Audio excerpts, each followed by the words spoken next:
Chapter 412. That damned female bear is still there.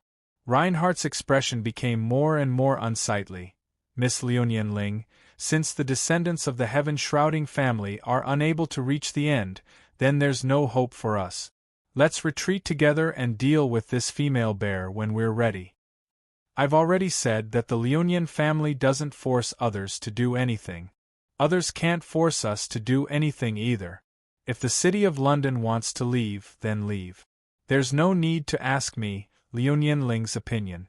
Similarly, the rest of us don't need to ask the City of London's opinion either. Miss Liunying, are you going to let everyone waste their time here?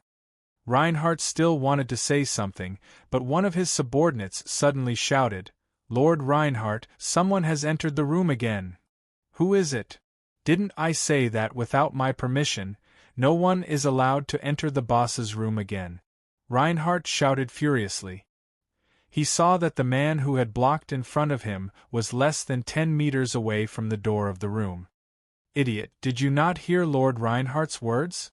The enraged Reinhardt picked up his large sword and threw it at Guhan's back.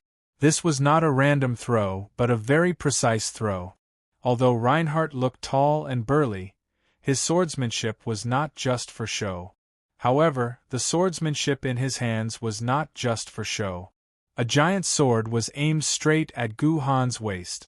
If this hit connected, then half of Guhan's body would be crippled, and he would have to enter the medical pod to recuperate. Moreover, the flying speed of this sword was also extremely fast. It was clearly a weapon that was projected by the power of the hand, but it was comparable to the speed of a bullet. Faced with such a sudden attack, an ordinary sword wielder would definitely not be able to dodge it. They could only accept their fate and take the blow. If it was a disciple of an aristocratic family with excellent swordsmanship, they could only choose to immediately lie on the ground and use this method to dodge the attack aimed at their waist. However, Guhan didn't seem to notice it at all. The sword approached Guhan's waist in 1/100th of a second. When it was less than a meter away from Guhan and was about to stab into Guhan's body, there was a flash of white light, followed by a loud clang. The large sword flew straight back at the owner of the sword, Reinhardt. The speed of the large sword was even faster than a bullet. Damn it! A few drops of cold sweat instantly appeared on Reinhardt's forehead. He didn't even have the time to return his sword lady to the sword through the sword mark. He could only immediately jump to his left in an attempt to avoid the large sword that flew back. Never would he have thought that Reinhardt, who thought he had dodged the attack by jumping, would be horrified to discover that he had judged wrongly. The tip of his greatsword had already appeared less than 3 meters away from his eyes. The place where his greatsword had flown back to wasn't where he had been standing, but the place where he had dodged to after jumping. At this time, Lionheart could not dodge a second time. He could only watch helplessly as his greatsword stabbed towards his face. Unlike when Reinhardt stabbed Guhan's waist just now, this sword was aimed at Reinhardt's head. He would be finished below the waist, but he wouldn't die with the medical pod. But if his head was finished, then even the gods wouldn't be able to save Reinhardt. "You only know how to cause trouble for me," muttered Liunying as she raised her Yi-Xian sword in front of Reinhardt. Reinhardt's large sword collided with the Yi-Xian sword, and after a loud bang, the large sword fell to the ground, saving Reinhardt's life. "That man tried to kill me just now." Reinhardt was in a daze for more than 10 seconds before he snapped out of his daze. "That man tried to kill me just now. That's right, he tried to kill me. Liunying, did you see that? That man from Yuzhong City tried to kill me just now." Reinhardt roared furiously, "Liunying, I demand that you use your right to arbitrate and arrest that man, and hand him over to the City of London for trial. As the number 1 family in the world, the direct descendants of the sword ancestor, the Liunying family has the unique right to arbitrate. The right to arbitrate is a supreme right that contains many rights, but we won't go into detail about the specific rights. We'll just mention one of the rights, When two sword-bearers try to take each other's lives, the Lunyan family has the right to arbitrate and judge both parties. Gohan's counterattack was aimed at Reinhardt's head, and it was an attack that would harm Reinhardt's life. Reinhardt immediately requested for Liuyan Ling to use her right to arbitrate. "Request denied," replied Liuyan Ling as she sheathed her Yi-Xian sword. That attack may have seemed fast and powerful, but it was like an empty eggshell. There was no power in it. Even if such a sword were to hit your head, it wouldn't be able to break through the defense of your personal shield. It wouldn't even leave a mark, so how could it possibly harm your life? Reinhardt, that man had no intention of killing you. He was only trying to scare you. Look at how scared you are. How dare you talk to me about the right to arbitrate? What a joke. Fleeting Ling pursed his lips and ignored Reinhardt, who was standing stiffly by his side, and returned to his team in Beijing. No one noticed that Fleeting Time's wrist was trembling uncontrollably. "Another reckless swordsman is here, you guys should." Ice Eyes suddenly shut her mouth and stared at Guhan, who had just entered the room. "Your Excellency Military Governor, I didn't expect you to have the guts to come in again." Ice Eyes was shocked. She did not expect Gohan to have the guts to come in again after suffering a crushing defeat. "Of course. I Ching left everything in that room for me. I have to take back what belongs to me," said Gohan with an expressionless face. "Do it, Ice Eyes. I don't want to waste my precious time on you." "Ha ha ha, Military Governor, I didn't expect you to still be so arrogant and savage after such a long time. Do you think you're still the same person? No, even the old you couldn't have grown to a level where you could defeat me in less than 10 days. Ice Eyes roared. "I'll send you back now." Once again, Ice Eyes used the strategy she used to deal with sword-bearers.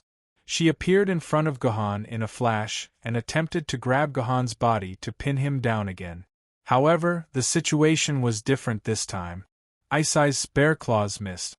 Gohan was no longer where Gohan was. Only 2 sword rays were left, and they landed on Ice Eye's spare claws. The 2 sword rays were so powerful that the fat on Ice Eye's body began to tremble like waves. "That's impossible. You can actually follow my movements." Ice Eyes stared at her claws in disbelief. The attack just now had left a small mark on Ice Eye's claws that were harder than diamonds. The mark was small, but it meant something. It meant that Gohan could now hurt the hardest part of her body. "Ice Eyes, I don't know what has bewitched your mind. If you still have a little bit of IQ, get out of my way. For I Ching's sake, I won't make things difficult for you." Gohan's voice suddenly sounded. At this time, he was not standing on the ground, but floating in the air. Floating in the air was an ability that only sword-bearers at the spirit sword level could have. Unless it was a swordswoman's own skill, sword-bearers could never float in the air. "Military Governor, have you become a sword spirit?" Seeing Gohan floating in the air, Ice Eyes was shocked. In this world, Ice Eyes was the one who understood Gohan's strength the most. She knew Gohan's strength too well. She understood that if Gohan really became a sword spirit, there would be no need to fight.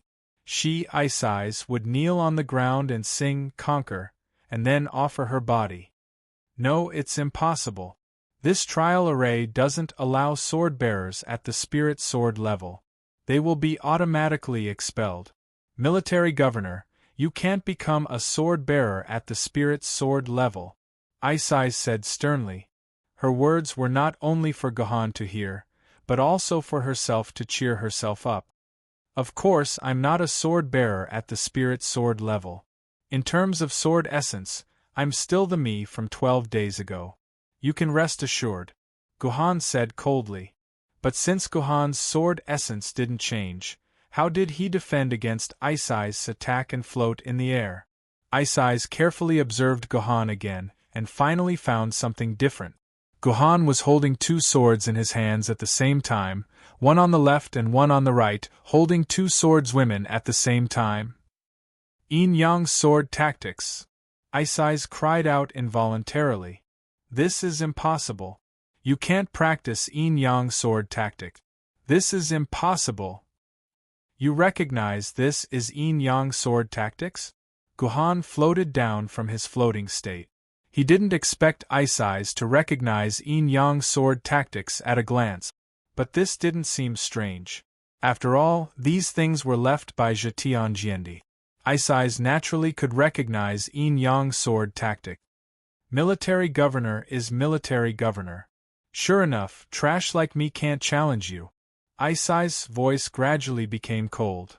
So what if it's yin-yang sword tactics? I'll still defeat you. Chapter 413. The battle between Guhan and Ice Eyes instantly entered a white-hot state. Although Ice Eyes' body was huge, when she attacked at full speed, her body was terrifyingly agile. Every attack was as if she used flash. She would inevitably appear behind Guhan, attempting to launch a fatal attack on Guhan. No matter how she attacked, Guhan could always react in time, dodge Ice Eyes' attack at the critical moment, and launch a counterattack on Ice Eyes' body. With two swords in hand, Guhan's movement speed had completely changed. No matter how fast Ice Eyes was, he could always dodge Ice Eyes' attack. Even if Ice Eyes' attack speed was 3 times faster than before, Guhan's speed was also 3 times faster. What made Ice Eyes feel even more pain was that even if he couldn't attack the solid cold would always be able to attack him. Although the attack power of the two swords in Guhan's hands was not as terrifying as the increase in his attack speed, it could already break through the defense of Ice Eyes' fur and cause a certain amount of damage to Ice Eyes. Although this damage was nothing in a short period of time, as time went on, Ice Eyes would definitely be exhausted to death by Guhan. This is impossible. This is impossible. How can you keep up with my speed? Even if you've mastered the yin-yang sword secret art, and your physical fitness has been enhanced by 2 sword maidens, you can't reach your current speed. It's impossible. The screen full of flashes finally came to an end, and Ice Eyes took the initiative to stop the close combat battle. Just as Ice Eyes said, Guhan's attack speed was too strange. If she did not figure out why Guhan's speed was the same as hers, she would never be able to defeat the current Guhan. Ice Eyes, I think you should know me very well. Can't you guess why I can keep up with your speed? Guhan stopped in the air. Ice Eyes gave up on attacking, and Guhan also stopped taking the initiative to attack. Let me think. Ice Eyes' bare eyes kept turning as memories of the past flashed through her mind. Finally, when Ice Eyes remembered a certain little girl who forced her to catch fish every day, Ice Eyes finally understood. She couldn't help but take a few steps back and wet her lips with her bare tongue. I remember now. Your second sword, the Sword Maiden, is the Yuchang sword. You're using the fishbowl sword's pursuing shadow ability. Isis almost roared out this sentence. Her face was full of fear. This fear did not seem to be the fear of Guhan, but the fear of the name in her mouth. Isis, you really know my situation very well. Could it be that the future me will really travel to the past? Guhan frowned. This Ice Eyes even knew about the existence of the fishbowl sword. It seemed that she really knew him very well. Or rather, Zhejiandi knew him very well in the past. At this time, Guhan had basically confirmed that he might have traveled to the past in the future. The past was Zhejiandi's era. Only this could explain everything that happened to him. As for going back to the past, Guhan did not think that it was impossible, nor did he reject it.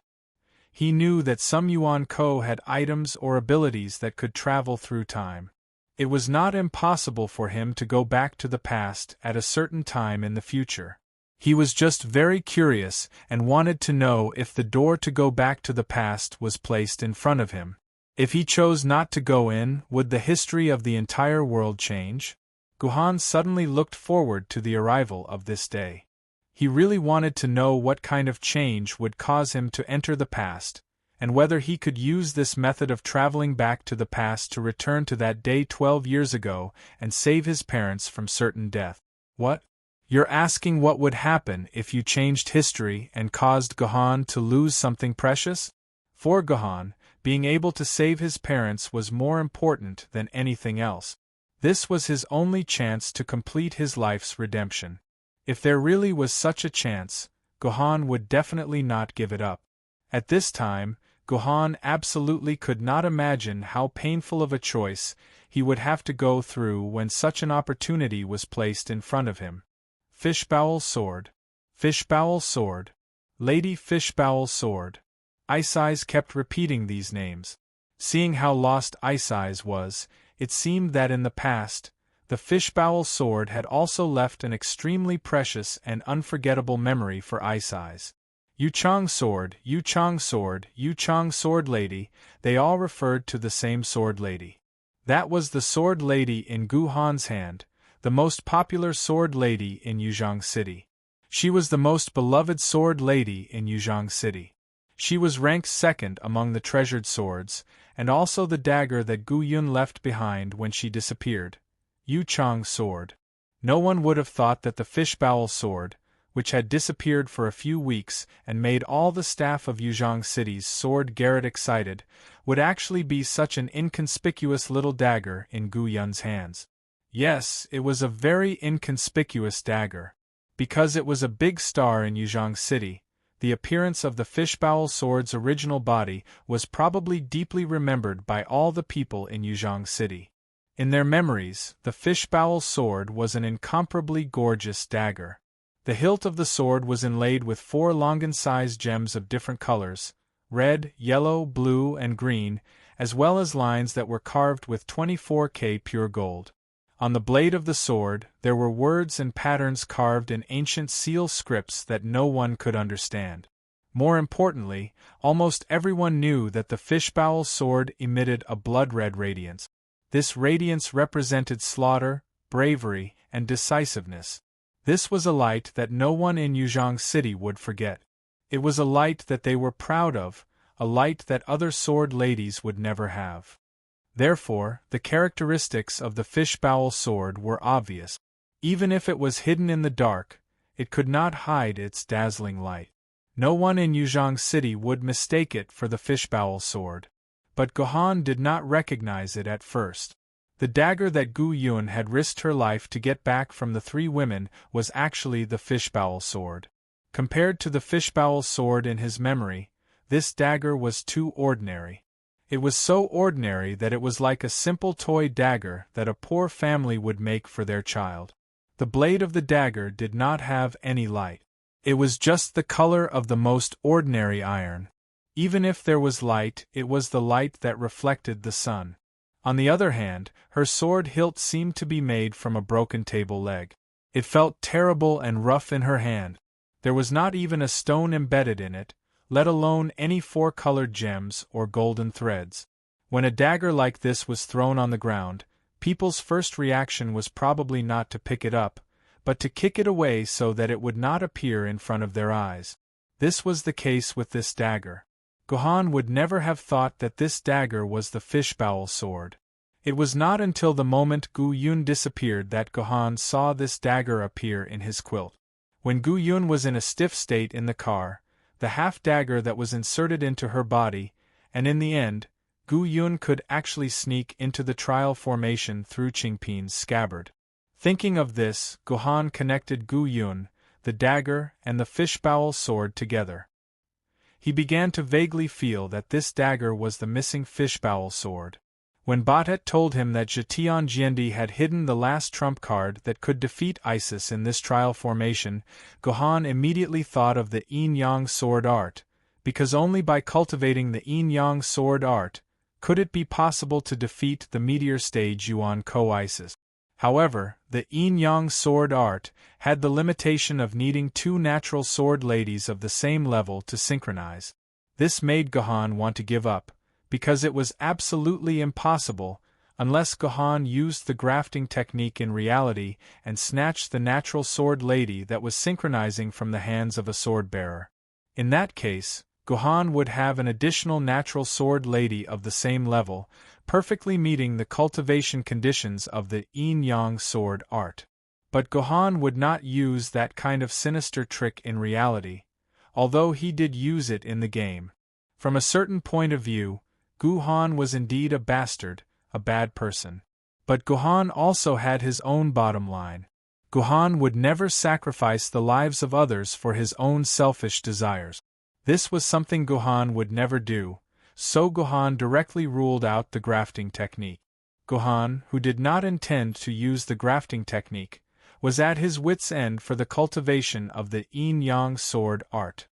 At this time, Guhan thought of the dagger in his arms. Guhan suspected that it was the fishbowl sword's dagger. Just as Guhan thought of the dagger, a voice inexplicably came into Guhan's ears. "Brother, I'm sorry, I made you worry about me." This voice was Gu Yun's voice, and her voice sounded in Guhan's ears. "Gu Yun, is that you? Are you talking to me?" Guhan's voice was very calm, but it could not conceal the excitement in its core. "It's me, brother. I'm really sorry. You definitely wouldn't have thought that Gu Yun is actually... I know, you're actually the fishbowl sword, right?" Guhan did not wait for Gu Yun to finish and directly said the final answer. "Yes, brother is the smartest. Yun is the fishbowl sword, and the fishbowl sword is Yun. Chapter 4:14. Although Guhan had already guessed that Gu Yun was the fishbowl sword, Guhan didn't want to believe it from the bottom of his heart. Not to mention why the grand fishbowl sword would have his sister Gu Yun's memories and appearance. Naturally, fishbowl sword's appearance was as widespread as her original self.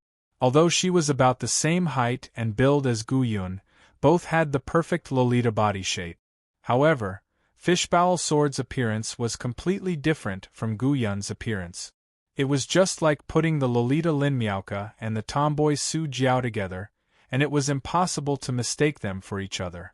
Thus, Guhan and Gu Yun opened their hearts and communicated, and finally understood the gist of the matter. Everything happened on the day that fishbowl sword's wielder, Bai Qi, died. Bai Qi didn't really die on a prostitute's belly because of a gust of wind. The real cause of his death was actually his younger brother, Bai Jie. Fishbowl sword and Bai Qi didn't have a good relationship because Bai Qi seemed to be a nice person who treated everyone well, and was also humorous. But in reality, Bai Qi was a person with a terrible personality. Bai Qi clearly had a wife, 3 personal maids, and more than 10 concubines. However, any woman was short-lived for Bai Qi, so he liked to go to the brothel to play with those fresh women. Bai Qi had even stolen young girls from outside the city and raped them. After raping them, he would directly kill those pitiful girls and expose their corpses in the wilderness, saying that they were killed by Yuan Ko, and no one would verify this. Every day, Yuan Ko killed countless people outside the city, and losing 1 or 2 young girls wasn't a big deal. Of course, Bai Qi did all of this behind his sword maidens' backs. When doing this, Bai Qi would put all of his sword maidens into the scabbard, mainly the fishbowl sword. Bai Qi's other 2 sword maidens were artificial sword maidens, and didn't react to anything Bai Qi did. Later, this matter was discovered, but the person who discovered Bai Qi's crime wasn't fishbowl sword, but Bai Qi's younger brother, Bai Jie, who was the thief who first escaped with Gu Yun and pretended to be a sword wielder. It turned out that in addition to raping and killing young girls, Bai Qi also liked to learn from Teacher Chen and record his own actions. For this, Bai Qi specially went to the auction house to buy an antique camera and an antique laptop. It seemed to be a Xiaomi brand, a famous brand from that time. Thus, Bai Qi's younger brother naturally hacked into his older brother's laptop and watched all of Bai Jie's videos, then began to extort money from his brother. Bai Qi didn't treat his family very well. It was only because of his reputation that he brought his family to live in the core area. He gave them enough to eat, but he never gave money to his family. To put it nicely, he didn't want his family to develop the habit of reaping without sowing. Therefore, Bai Jie, Bai Qi's younger brother, lived a miserable life. In fact, it was almost tragic. In addition, he had a lazy personality. After discovering his brother's big secret, he naturally thought of extorting his brother, intending to use this video to extort a large sum of money from his brother. After Bai Jie and Bai Qi laid their cards on the table, Bai Qi was naturally horrified. On one hand, he calmed his brother down, and invited him to the best brothel in Yuzhang City to play with the most beautiful prostitute. Then, he found some gangsters and secretly paid them to kill his brother, lest his secret be exposed. Perhaps because Bai Qi's secret was discovered, he appeared to be mentally deranged, and forgot to hide these things from his sword mistress Fishbowl Sword. As a result, everything was found out by Fishbowl Sword. Thus, the climax of the whole thing broke out. Fishbowl Sword had a falling out with Bai Qi in the brothel, and said that he wanted to leave Bai Qi and report everything to the Sword Council, so that everyone would know Bai Qi's true colors. Naturally, Bai Qi was unwilling, but he knew Fishbowl Sword's character the best. He clearly understood that Fishbowl Sword, who knew the truth, would never be convinced by him to hide the truth with him. Fishbowl Sword didn't like him in the first place, and besides fighting, the two of them didn't even communicate normally. In order to keep his secret from being discovered, Bai Qi had no choice but to cut off the sword mark between himself and Fishbowl Sword. This way, Fishbowl Sword would enter a state of deep sleep, and who knew how many years it would be before it could synchronize again. At that time, Bai Qi would be long dead, and there would be no need to be afraid of the sword meeting. Thus, Bai Qi began to gather his sword essence, intending to forcibly shatter the sword mark in his body. But at this time, an accident happened. The gang of gangsters broke in at this time. These gangsters had only received a mission from a mysterious masked person, and knew that they had to kill a person called Bai Jie. However, the photo of Bai Jie was a bit blurry.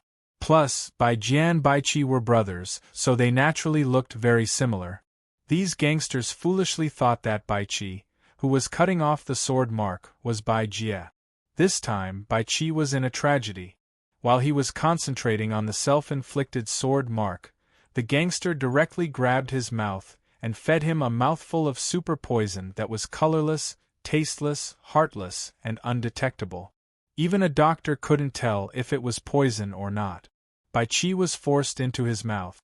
Just like the name of this poison described, after eating this poison, there would be no symptoms of the poison at all. It would only cause symptoms of heart paralysis, which was similar to horse fever. At this time, Bai Qi was lying in the brothel.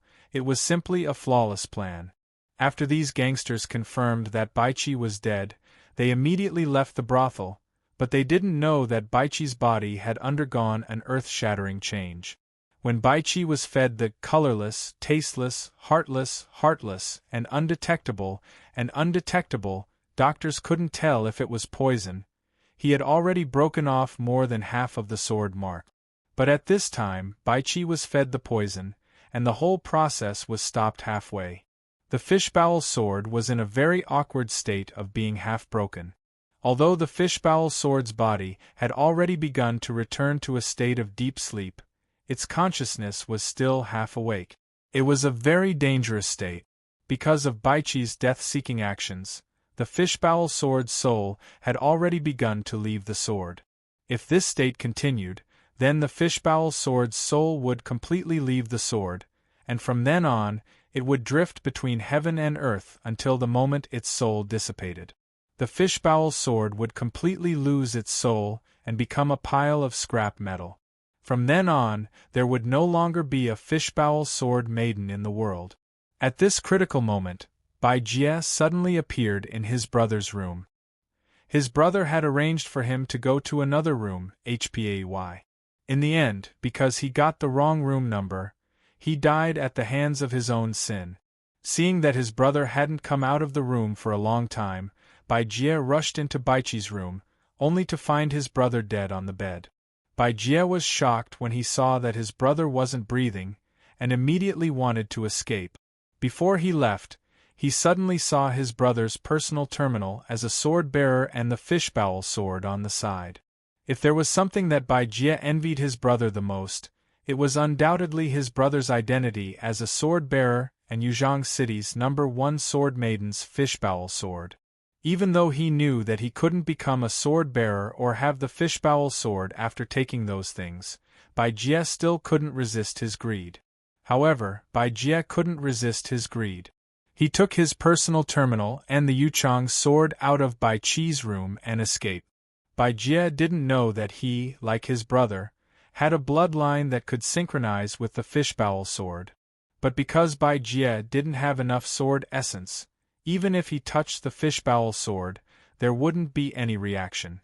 However, the fishbowl sword's current state was very special. Because of various factors, the fishbowl sword was in a very special state. Even if it only had a little sword essence, it could synchronize with it. The moment Bai Jie's hand held the hilt of the fishbowl sword, the new synchronization was triggered. However, the fishbowl sword's current state was incomplete and chaotic. When the sword began to synchronize again, the fishbowl sword's soul had already left half of its body. This directly caused things to enter an even more bizarre state. The fishbowl sword's soul was shattered. The synchronization when the soul was half separated from the body directly shattered the fishbowl sword's original soul. The fishbowl sword instantly lost its soul, leaving only a part of its memory stored in a little spirituality.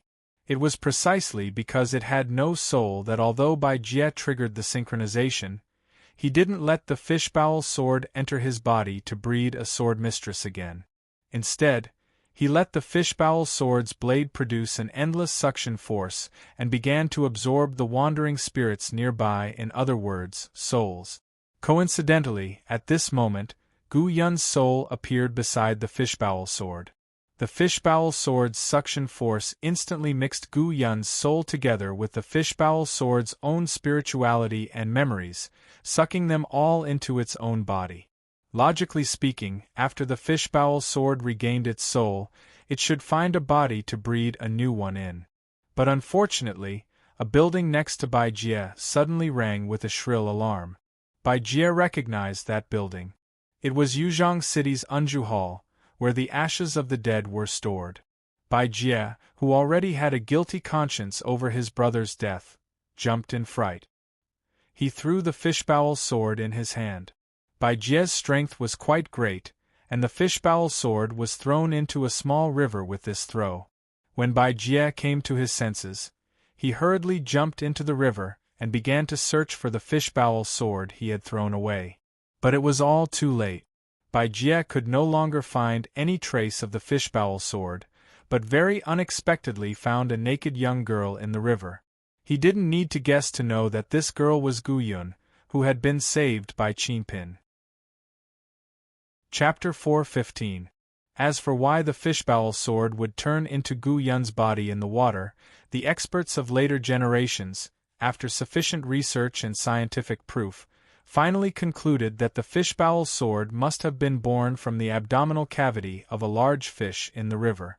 That was why the fishbowl sword liked to eat fish so much.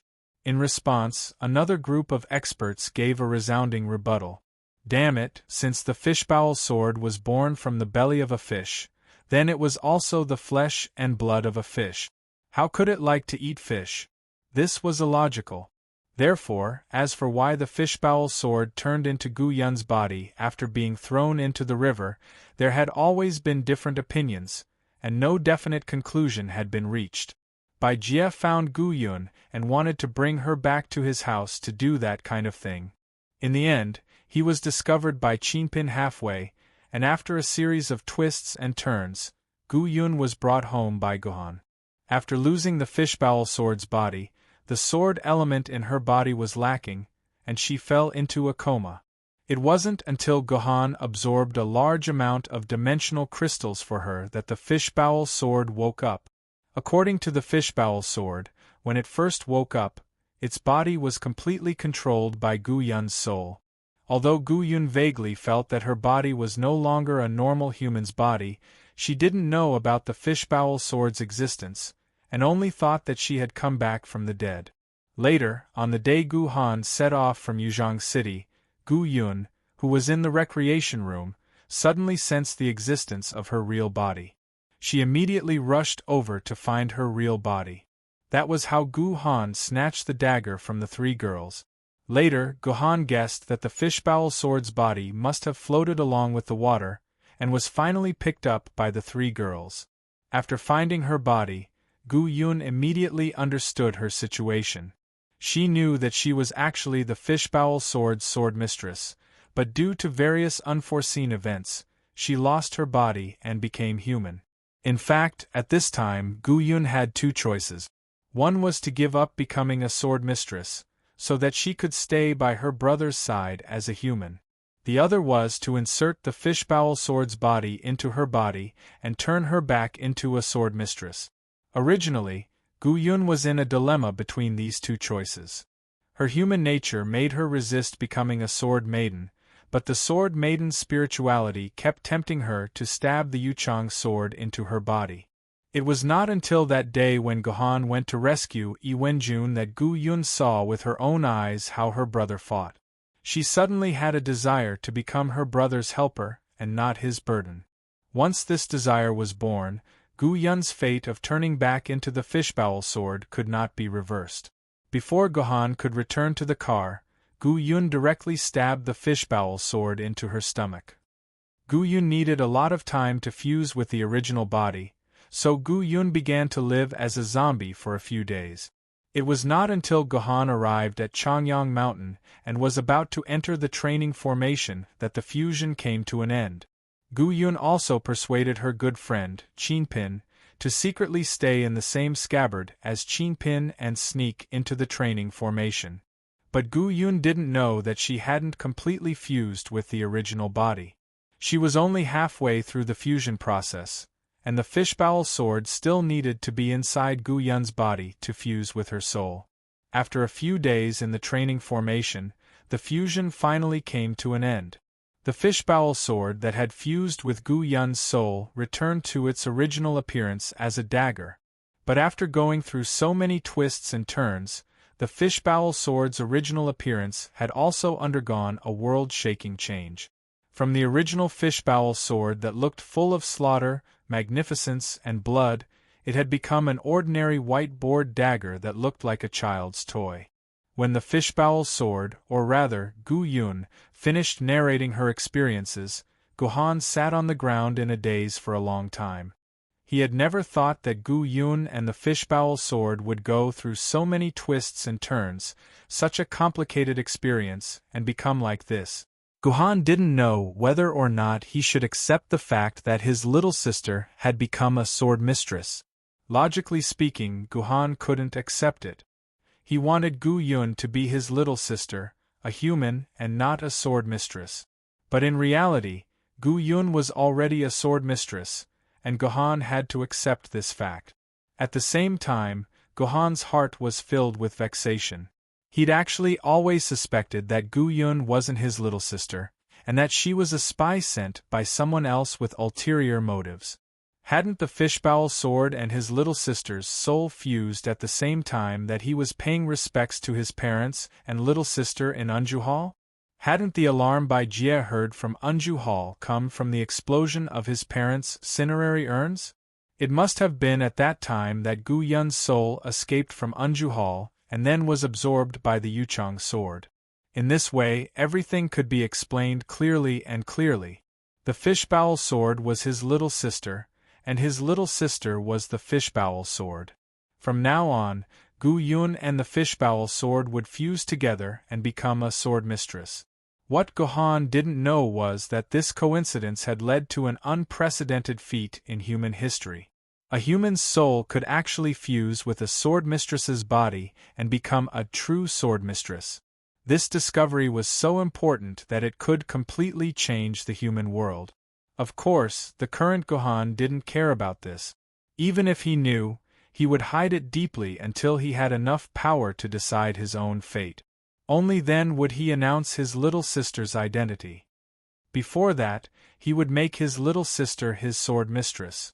That's right, making his little sister his sword mistress was something that Gu-han had to do. Gu-han definitely couldn't accept his little sister becoming another man's sword mistress.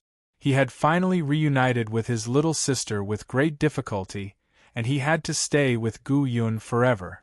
Unless Gu Yun found a man she liked one day, otherwise, Gohan definitely wouldn't let go of Gu Yun. Gohan didn't think that if Gu Yun really became his sword mistress, then before he died, she wouldn't fall in love with another man. Otherwise, it would be a tragedy where they could never be together. Some readers might ask, didn't Gohan already coordinate the heavenly sword? How did he coordinate the fishbowl sword? This wasn't logical. I don't know if everyone still remembers how Gohan snatched the Yu King Gojian sword from Kenzu in his darkest state at the beginning of the book? That's right, it was the sword mistress grafting technique. It was Gohan's first time using the grafting technique. Although Gohan felt a little guilty, he still felt that his actions were necessary. He had no other choice. He wouldn't hurt anyone else. However, that was in the game. This time, Gohan discovered that he could use the grafting technique in real life. The fishbowl sword at this moment perfectly met the requirements of the grafting technique. The grafting technique's requirements were that the sword mistress had already nurtured a sword infant, but it was still a step away from becoming a complete form. Therefore, when Gohan used the grafting technique for the first time, he couldn't wait for the Yu King Gojian sword to come out of the fleeting year calendar's belly. Instead, he had to forcefully break open the fleeting year calendar's belly and extract the Yu King Gojian sword infant to complete the synchronization. To put it simply, he had to seize the sword infant before the sword mistress established a complete connection with the Yu King Gojian sword. This time, the fishbowl sword didn't stay in Bai Jie's belly at all. It only borrowed a bit of Bai Jie's bloodline power to start the synchronization. Although Gu Yun had transformed into a physical body, her main body wasn't in her body, so she couldn't establish a connection with other Yu King Gojian sword. Only when her main body completely fused with her did Gu Yun return to a normal sword mistress and establish a connection with other Yu King Gojian sword. This was the best state to use the grafting technique. At this time, Gohan only needed to inject the sword essence in his body into Gu Yun's body, and he would be able to synchronize with Gu Yun's body, obtaining an additional sword Maiden of the innate artifact sword level, and thus being able to cultivate the incomparably powerful yin-yang sword technique. However, when Gohan held the fishbowl sword's hilt, Gohan hesitated again. Once the sword essence was injected, Gu Yun would really become his sword maiden. Would the relationship between him and Gu Yun be that of a brother and sister, or a sword wielder and sword maiden? How would he face Gu Yun in the future? These were all questions that Gohan was hesitating about and conflicted about. More importantly, once he used the grafting technique, even if Gohan didn't hurt anyone or did anything deliberately, fate would send the fishbowl sword to his doorstep. But once he used it, he still couldn't change the fact that Gohan had used a crooked technique. The grafting technique wasn't a good thing, it was full of evil in itself. It didn't matter in the game, but who knew if it would bring misfortune in the future if he used it in real life. More importantly, Gohan had sworn that he would never use the grafting technique in real life. This was Gohan's principle. Once he injected the sword essence into the hilt, all of Gohan's vows would become a joke. Big brother, what are you hesitating for? Big brother, don't you want Gu Yun anymore? Gu Yun urged in Gohan's ear. It was because of this urging that Gohan finally made up his mind to inject his sword essence into the hilt of the fishbowl sword without hesitation. What a joke! His sister wanted to be with him forever, and as her brother, he couldn't reject her. In the eyes of future generations, a great era had begun. More than half of the main characters of this era would stay in the belly of Chongyang Mountain, and the world would change because of them. As for whether this change was good or bad, nobody knew. Chapter 4:16. The Sword Maiden grafting technique, as the name implied, was to break a branch from a pear tree and plant it on an apple tree. Although it could also survive with the support of the apple tree's roots and bear fruit with the advantages of both apples and pears, the pears growing on the apple tree were rootless duckweeds. However, the pear growing on the apple tree was a rootless duckweed. If one day the wind blew the radar and broke the grafting technique, the apple tree could continue to live, but the pear branch would be dead. It was the same for the sword mother grafting method. Although it was the same as other sword mothers, it only relied on the synchronization and coordination of a single sword element. Not to mention the sword nascent soul in the purple mansion, there wouldn't even be a little bit of special change. Moreover, there wouldn't be any sword mark in the purple mansion of the wielder. If there was any change, the sword mother would be the first one to suffer. This was one of the reasons why Gohan hesitated to graft the Yuchang sword. However, when Gohan poured the sword element in his body into the Yuchang sword and synchronized it with the Yuchang sword, the Yuchang sword unexpectedly drilled into Gohan's body and entered his Zifu. This change shocked Gohan. Could it be that the Yuchang sword was petrified like the other sword maidens and synchronized with it? However, although the Yuchang sword had entered Gohan's body showed no signs of petrification. Instead, his body became more and more spirited. Gohan immediately entered into the state of inner vision, and submerged his spiritual consciousness into his Zifu, and saw an amazing scene in his Zifu. At this time, there were 3 sword maidens' sword marks in Gohan's Zifu. One was the Chinpin sword, which was the most at ease. The other sword stayed in the center of the Zifu and silently watched the other 2 sword maidens fight. Yes, the other 2 sword maidens were fighting. The Yuchang sword that had entered Gohan's body was fighting with the heavenly sword mark that was originally in Gohan's Zifu. The Yuchang sword seemed to want to occupy a place in Gohan's body, but the heavenly sword's reaction was very fierce. She did not want to let the Yuchang sword stay there. The 2 sword ladies were entangled with each other, and they were in conflict with each other. When Gohan's divine sense entered the Purple Palace, the 2 swords were about to fight. The swords of both sides were constantly colliding with each other in the Purple Palace, from one end of the Purple Palace to the other, and then back again. The fight was very intense, and both of them were really angry, and they began to use all of their strength to fight.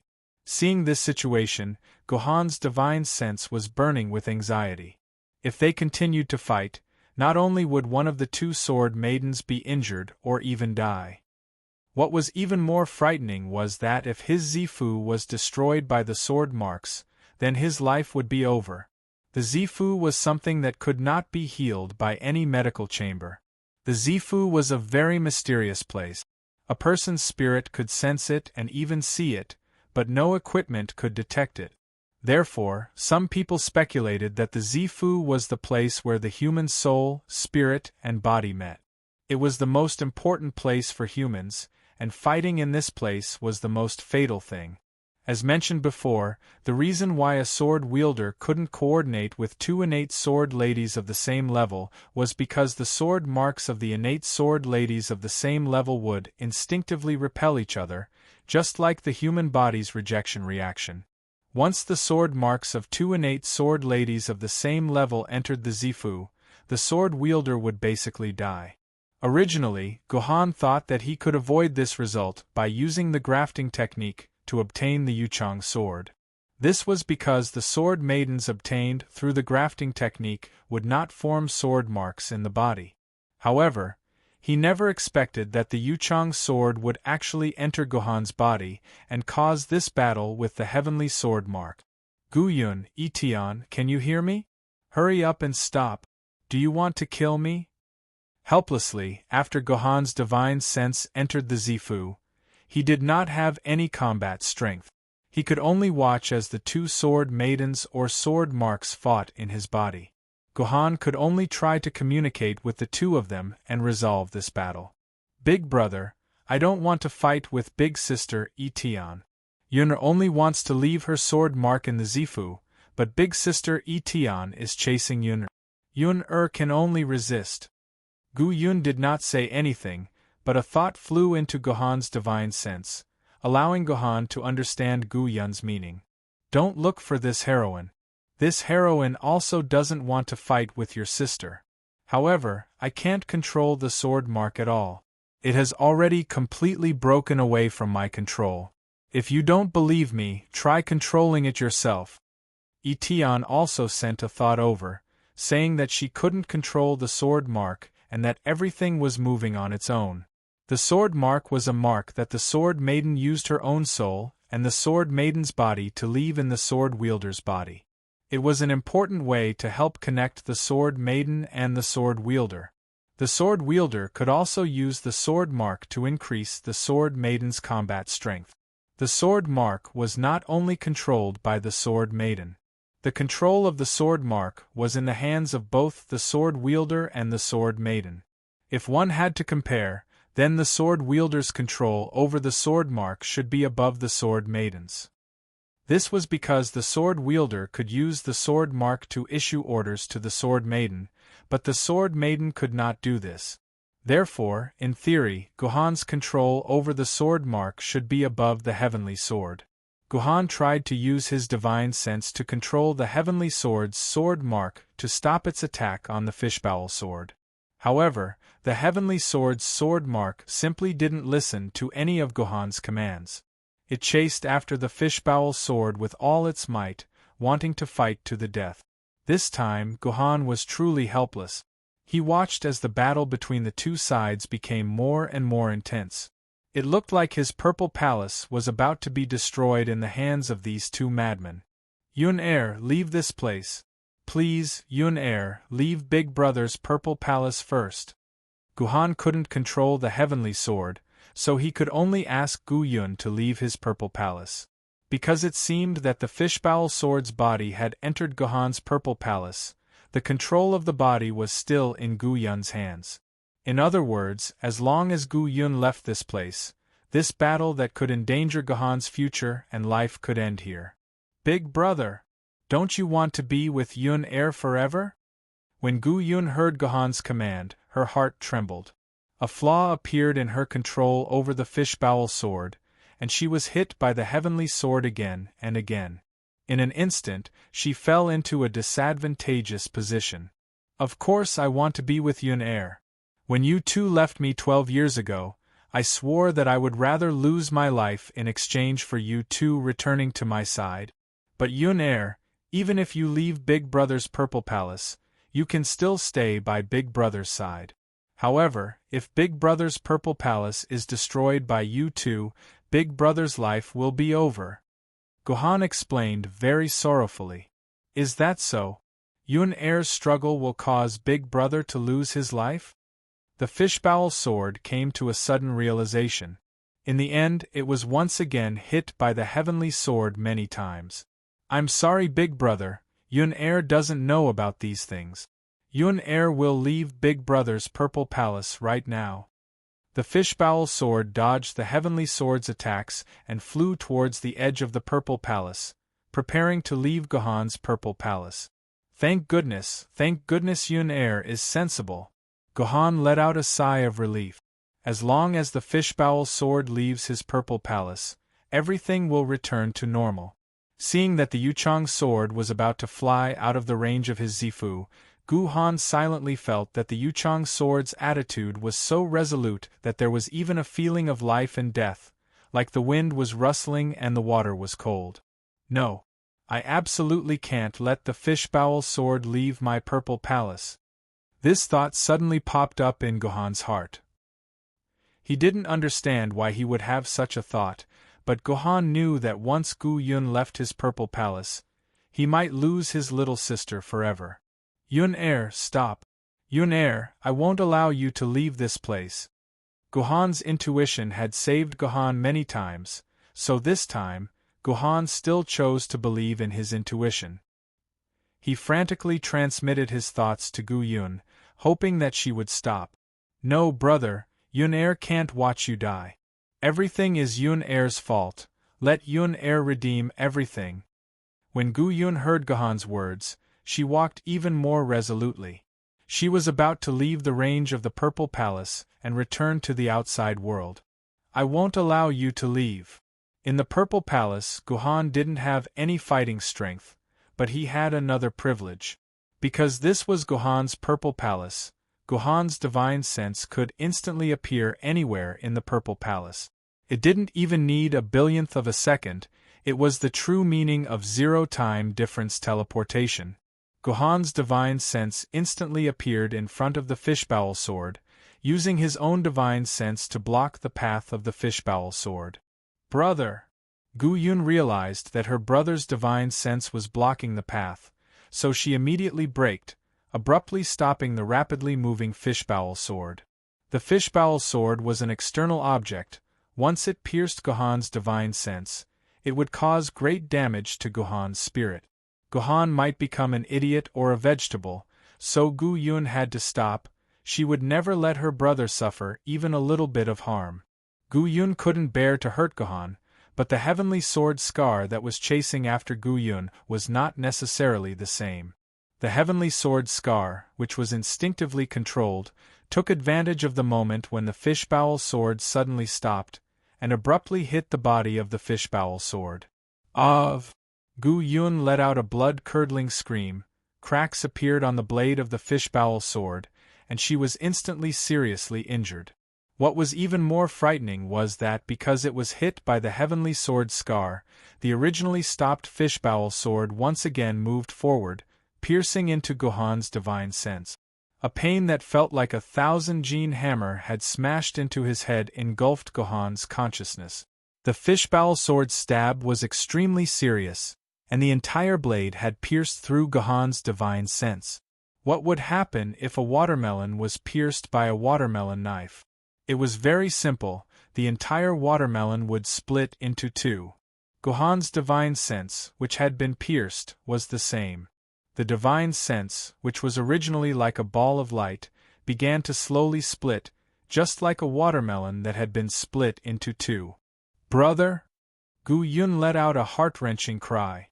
She had never thought that there would be a day when her sword would pierce through her brother's divine sense. What was the difference between this and personally killing her brother? On the other side, even though Gohan's divine sense had begun to split, the heavenly sword Scar did not plan on stopping. It continued to attack the fishbowl sword in a frenzy, attempting to completely shatter it.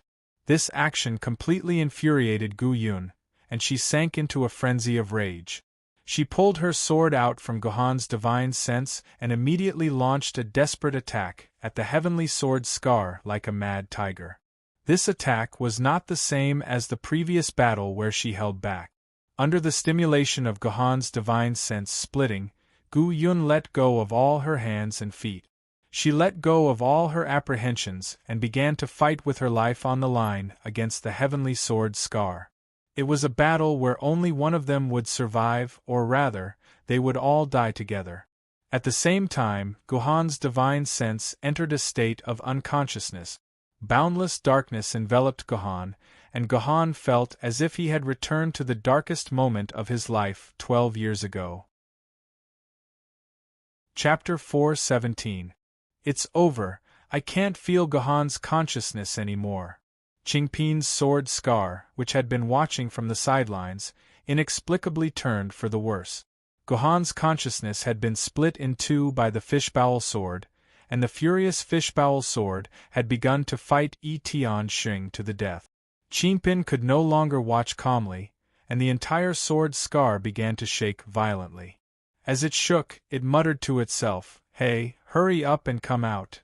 What are you doing? Don't you know that every second I come out wastes a day's worth of accumulation? Last time I helped you clean up the mess, I wasted a full 5 years of accumulation. I'm not going to do this unprofitable business." Although the voice also came from Qingpin's body, it wasn't the voice of a cute little girl like Qingpin. It was more like a 17 or 19-year-old girl's voice. If Gohan could hear this voice, he would definitely react. Isn't this young girl Qingpin's voice? There's no time, hurry up and save Gohan, he's about to die. The cute Qingpin said anxiously with a sobbing tone. At this time, most of Gohan's consciousness had already been split apart, and only a small part of its tail was still connected. As time passed, this last bit of connection continued to decrease. Once the consciousness was completely separated, Gohan would become a complete idiot. How did this lowly mortal become like this? The young girl Qingpin was also stunned. She looked at the situation in the Purple Palace, and immediately became angry. Is this stupid mortal a fool?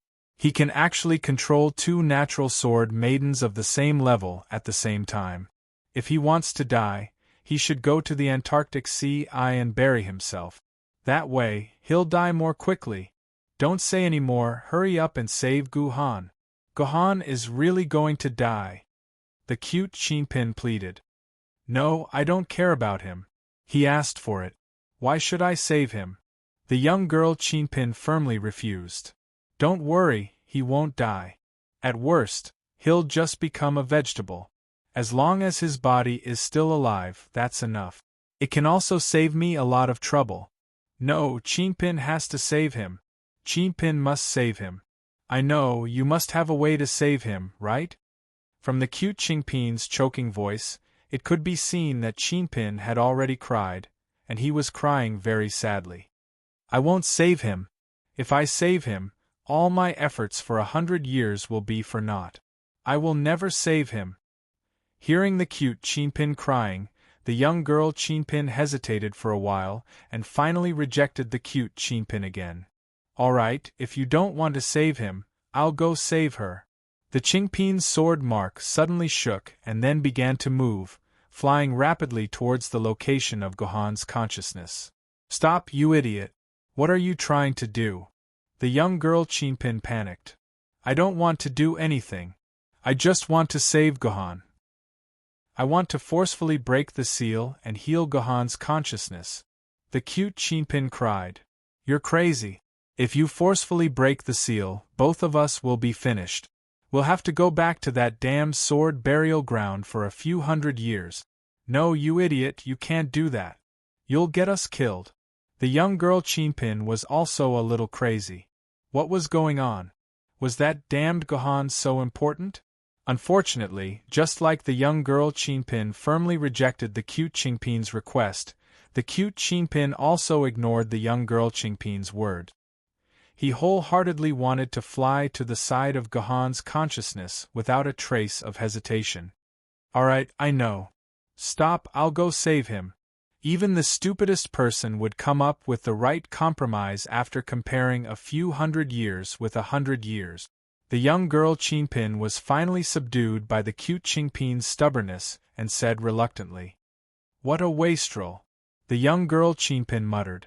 Then 2 golden rays of light shot out from the sword mark of Qingpin's sword and shone on Guhan's consciousness.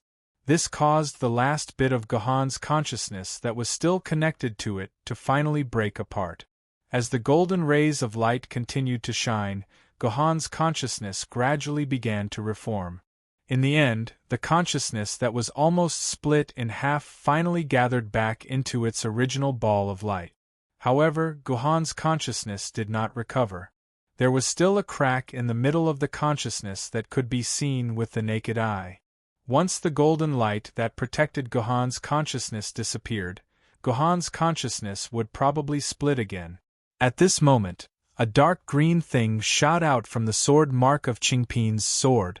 It was different from the light from before. This dark green thing did not look like light, but more like a semi-solidified latex. Once this dark green latex came into contact with Guhan's consciousness, it was like water meeting a sponge. It was directly absorbed by Guhan's consciousness. With the injection of the dark green latex, the crack in Guhan's consciousness also began to heal. It seemed that very soon Guhan's consciousness would be completely restored. What bad luck! The treasure that I obtained with great difficulty is gone just like that. Seeing the dark green latex disappear from Guhan's consciousness, the young girl Qingpin's heart was filled with heartache. Where would she find such a good thing in the future? Guhan. That's great. Watching Guhan's consciousness return to normal, the adorable girl Qingpin's heart calmed down. The entire sword mark of Qingpin's sword also calmed down, no longer restless like before. What's so great about it? If these 2 stupid women did not stop fighting, I'm afraid that this Zifu would not be able to live past today. The young girl Qingpin sneered. You go tell you sausage, just say that the human's consciousness has already been cured, and let her quickly leave Zifu. Otherwise, all of us will be finished. But, in this way, isn't you sausage dead? The adorable girl Qinpin was stunned for a moment. Although she had only been together with Gu Yun for a week or two, the two Lolas also had an unpleasant history of fighting over Gohan's embrace. But the adorable girl Qinpin had become friends with Gu Yun in the end. Thinking that her friend was about to die, Qingpin's heart was naturally extremely reluctant. Gu Yun's body was not bred from a human's Zifu. Her body is not complete, and she must leave a sword mark in a human's Zifu to nourish herself. Therefore, Gu Yun abandoned her original body and forcibly entered Gohan's Zifu, hoping to reconstruct her body and patch up the final hole. If you let Gu Yun leave Gohan's Zifu now, then not only would Gu Yun not be able to nourish her body, but she would also lose her original body, and her body and mind would be destroyed. What does that have to do with us? The young girl Qinpin didn't care about Gu Yun's death. I have already lost 100 years of effort. Do you still expect me to lose another 1,000 years to save this fishbowl sword? If you continue to be willful, I don't mind annihilating you. At worst, I'll go to the sword burial zone for another 500 years. The adorable girl Qinpin was silent. She knew that the young girl Qinpin was not joking. She had forced her a moment ago, and it had already made her angry. She only agreed to save Gohan's life because she was unwilling to part with her 500 years of effort. As for the remaining fishbowl sword, it was impossible for her to make a move. Gu Yun, I've already restored Gohan's consciousness. Hurry, hurry, hurry up and leave this place. The adorable girl Qinpin choked on her words 3 times before she finally said them. Hearing this, Gu Yun turned her head and looked in Gohan's direction. Sure enough, she saw that Gohan's consciousness had already been restored.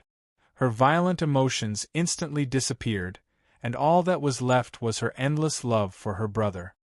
I understand, I'll leave now. Goodbye.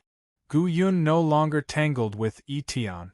She took 2 slashes from Etian, and at the cost of a few more cracks on her body, she once again flew towards the edge of the Zifu.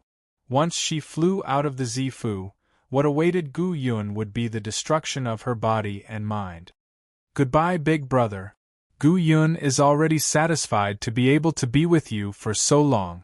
Goodbye, big brother. We won't see each other in our next lives. 2 drops of tears suddenly seeped out of the fishbowl sword's hilt.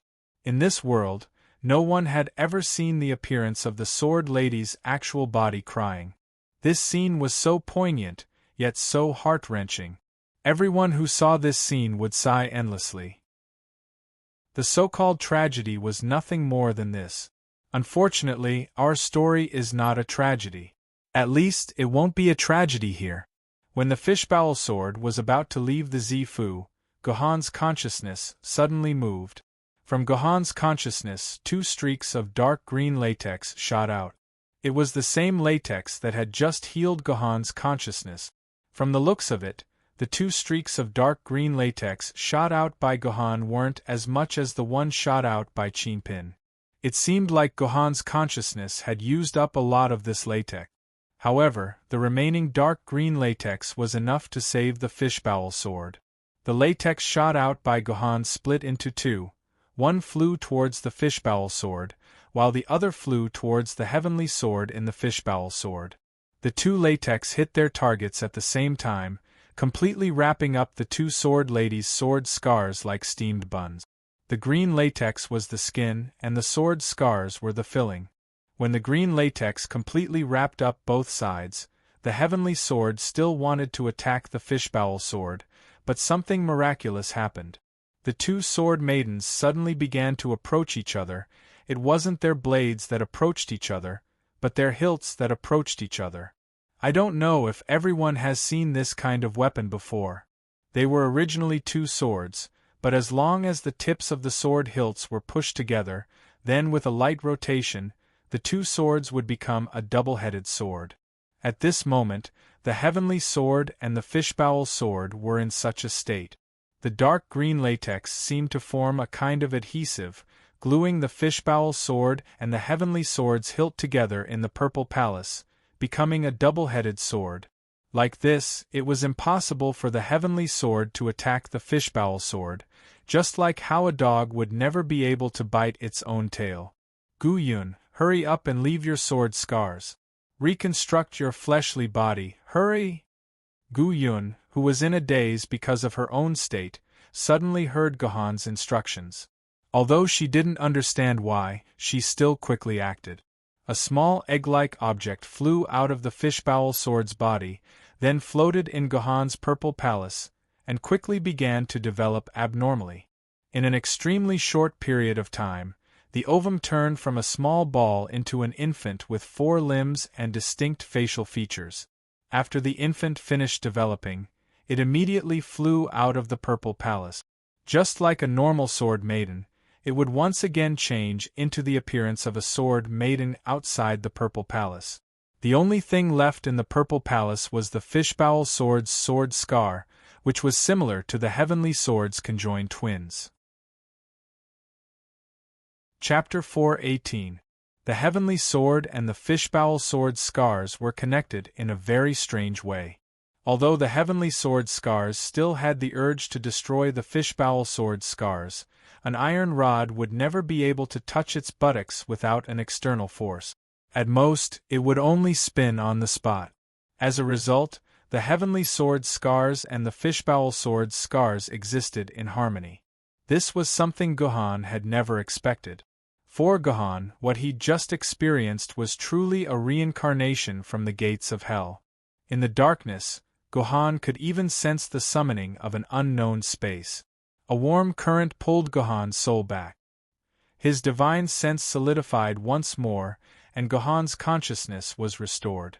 The moment Gohan's consciousness recovered, Gohan saw the fishbowl sword, which was trying to escape from the purple palace for the second time in hopes of sacrificing its life to save Gohan. Gohan had originally wanted to use the old-fashioned method to stop the fishbowl sword, but at that moment Gohan suddenly heard a voice.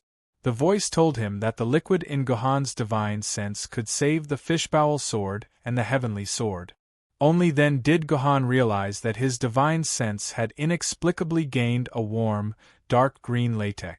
It was this latex that had just saved Gohan from the brink of life and death. Gohan made a prompt decision and followed the mysterious voice's instructions. He split the dark green latex in his divine sense into 2 parts and poured them into the heavenly sword and the fishbowl sword. This led to the scene that had just happened. With the help of the mysterious power of the dark green latex, Gohan had finally harmonized the 2 irreconcilable sword scars. He had solved a problem that no one had ever been able to solve before. He now had 2 natural sword ladies of the same level. As for the mysterious voice that had helped Gohan and the latex that had restored Gohan's divine sense, it wasn't as if Gohan was completely clueless. This was because this voice sounded extremely similar to I Ching's voice. It was as if it was being broadcasted from a loudspeaker. Gohan gently stroked the dark green ring on his finger as he muttered to himself. Was it your arrangement that saved me again? I Ching, how much do I owe you?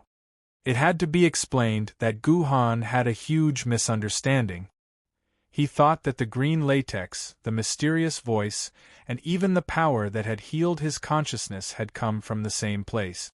They had been arranged by the heaven-shrouding Sword Emperor. Gohan didn't know that what really saved him was Qingpin's sacrifice, because when Qingpin did all that, Gohan was in endless darkness. Due to various reasons, Gohan had such a small misunderstanding. What would be the consequences of this misunderstanding in the future? All of this is a puzzle that no one knows. Alright, all of the problems seem to have been solved perfectly. Gu Yun had completely become a real sword maiden, and all the hidden dangers had been resolved. She could be with Gohan forever, and the obstacle that had been blocking her from cultivating the yin-yang swordsmanship was also gone. Everything seemed to be perfect for Gohan to be able to cultivate the superb swordsmanship that was comparable to the 100 million swords technique of the Lun Yen family. However, there were still repercussions. In other words, Gohan had a huge hidden danger, and that was what to do with his famed Sword Maiden. The reason why the Sword Maiden grafting technique could ignore the rule that one could only have one Sword Maiden per level was because the Sword Maiden created by the Sword Maiden grafting technique didn't need to have a sword mark, so it didn't take up space in the Purple Palace. However, the sword mark of the Yuchang sword had already entered Gohan's Purple Mansion, which meant that the Sword Maiden grafting technique had failed halfway. When Gohan had 10,000 quark sword elements, it was a big question mark whether he could synchronize with the famed Sword Maiden. If this caused Gohan to be unable to synchronize with the famed Sword Maiden, what would happen to the King of Yu in the game? These were all huge problems. Unfortunately, it was impossible to find the answers to these problems in a short period of time. As such, Gohan decided to put these headache-inducing problems aside for now, and think about it when he had to face it. Once upon a time, Gohan hated this kind of negative way of dealing with things, but when things really happened to him, Gohan sadly discovered that it was the only way to deal with it. Gohan's consciousness returned to his brain, and he regained control of his body. He saw the naked Gu Yun lying in front of him. There was not a single blemish, scar, or hair on her body. Her jade-like body was laid out in front of Gohan. The blood in Gohan's body naturally reacted, and it was an extremely strong reaction. It was as if he wanted to transform into a wolf. "Damn it, this is your blood sister. You bastard!" Gohan cursed himself in his heart. However, he also knew that this couldn't be blamed on him. This was a disaster caused by the 3 green lotus sword. Gohan sucked in a breath of cold air. He took out a set of Ching Pin's underwear from his dimensional pocket and placed it on Gu Yun, intending to help her put on the clothes. He didn't want to be attracted by his own blood sister's body and do something absolutely absurd. In the end, when Gohan opened up a pair of underwear facing the little bear's head and prepared to put it on Gu Yun, a situation that made people's blood boil even more. If he wanted to put on Gu Yun's underwear, he would naturally have to pry open Gu Yun's legs. Once he did, he would naturally be able to see the absolute domain between her legs. For Gohan, who was currently experiencing the effects of the 3 green lotus swords, this was no different from a heavy bomb. Gohan only cast a careless glance, and then immediately turned around. He used his will to continuously suppress his body, and only then did he suppress the explosive desire. "Big brother, what are you doing?" At this time, Gu Yun woke up. She saw that Gohan's back was facing her, and his body was continuously trembling. He was also dripping with sweat, so she asked in a very strange manner. "Big brother is getting you some clothes. You can put these clothes on yourself." Gohan let out a long sigh of relief. Alright, Gu Yun had woken up. She could put on her own clothes, and he wouldn't have to torture himself anymore. "No, I want Big Brother to help me put them on." Unexpectedly, Gu Yun directly threw herself into Gohan's arms. Such a cute little sister wants Big Brother to help her put on her clothes. You won't refuse, right? Gu Yun remembers that when we were young, Big Brother said that he liked to help me put on clothes the most. Gohan was speechless. He shut his eyes tightly, deeply afraid that if he looked at her one more time, he wouldn't be able to control his body's desire. "You're so annoying. Big brother pervert, you wouldn't have any bad thoughts about your own blood sister, would you?" Gu Yun seemed to have smelled something, or perhaps she felt something hard between Gohan's crotch. She asked with a smile. "Nonsense, put on your own clothes." Gohan threw away the clothes in his hands and ran to another corner of the room, leaving Gu Yun, who had thrown the clothes on the ground, to sulk. "This is the fishbowl sword?" Gohan held the original fishbowl sword in his hand. After another incubation, the fishbowl sword didn't return to its original appearance. It still had the appearance of a white dagger. It seemed that the fishbowl sword of the past could no longer return. Not only the appearance of the Sword Maiden, but even the appearance of the sword itself had completely changed. But this was also good. This way, he wouldn't have to worry about someone guessing that the fishbowl sword was actually in Gohan's hands based on Gu Yun's appearance. The disappearance of the fishbowl sword would also become an unsolved mystery. Until Gohan could control his own fate, perhaps the truth could be announced. In a sense, the fishbowl sword was no longer the fishbowl sword. It might be more suitable to call it the Gu Yun sword. Of course, Gohan would never call a sword by his own sister's name. Gohan had to give the sword Maiden that Gu Yun had turned into a new name to avoid trouble in the future. Gohan thought for a long time and felt that he should still keep the word fish in the fishbowl sword to represent respect for the former fishbowl sword. After all, the fishbowl sword had made great contributions to humanity. Completely erasing its former name was also an extremely heartless thing to do. Then, Gohan asked Gu Yun what word she liked. After all, Gu Yun was the one who came up with the name, so she needed to consider her own opinion. After thinking for a long time, the word battle jumped out of Gu Yun's mouth. Gohan didn't ask her why she chose such a name. He nimbly placed the word battle in front of the fishbowl sword. From now on, the world would have one less fishbowl sword and one more Doyu sword. Gohan and Gu Yun discussed it. Gu Yun wanted to appear in this world in human form as much as possible. Unless it was absolutely necessary, she definitely couldn't reveal the fact that she was also a sword maiden in front of others. This was because if Gu Yun revealed the fact that she was a sword maiden, then there would be too many things that Gohan wouldn't be able to explain. The first thing he would do was to explain how Gohan could have 3 sword maidens at the treasure sword level. After deciding on these matters, Gohan began to cultivate the yin-yang sword art. Apart from natural sword maidens of the same level, there was actually another requirement to cultivate the yin-yang sword art, and that was that the 2 sword maidens had to have the same level of depth. This was easy to deal with. There were quite a lot of sword mark dust and fragments left in Gohan's hands. Gohan first deepened the Doyu sword and the heavenly sword to the 8th grade. This way, the 2 sword maidens would have the same level of depth. After that, he needed to go through a series of extremely complicated cultivation procedures. There was no need to explain them one by one. In any case, there was no point in explaining them one by one.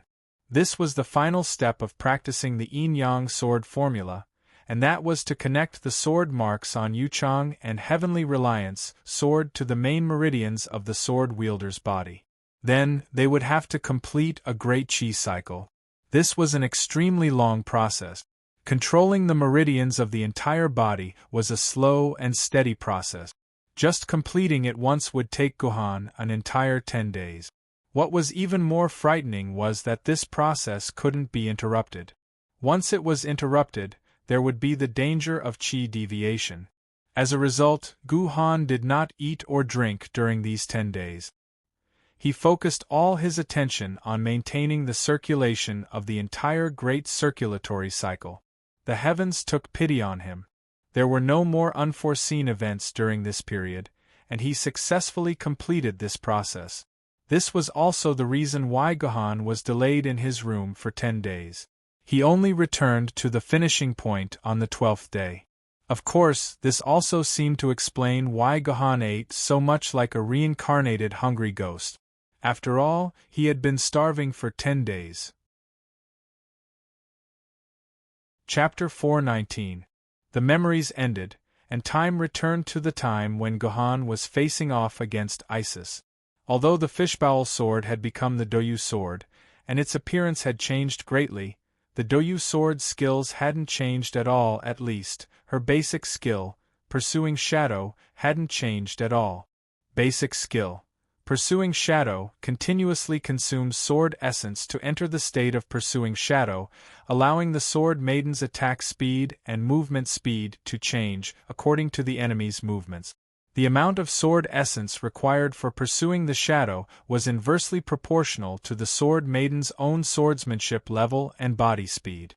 The higher the level of the sword maiden's swordsmanship and physical fitness, the less sword essence she consumes.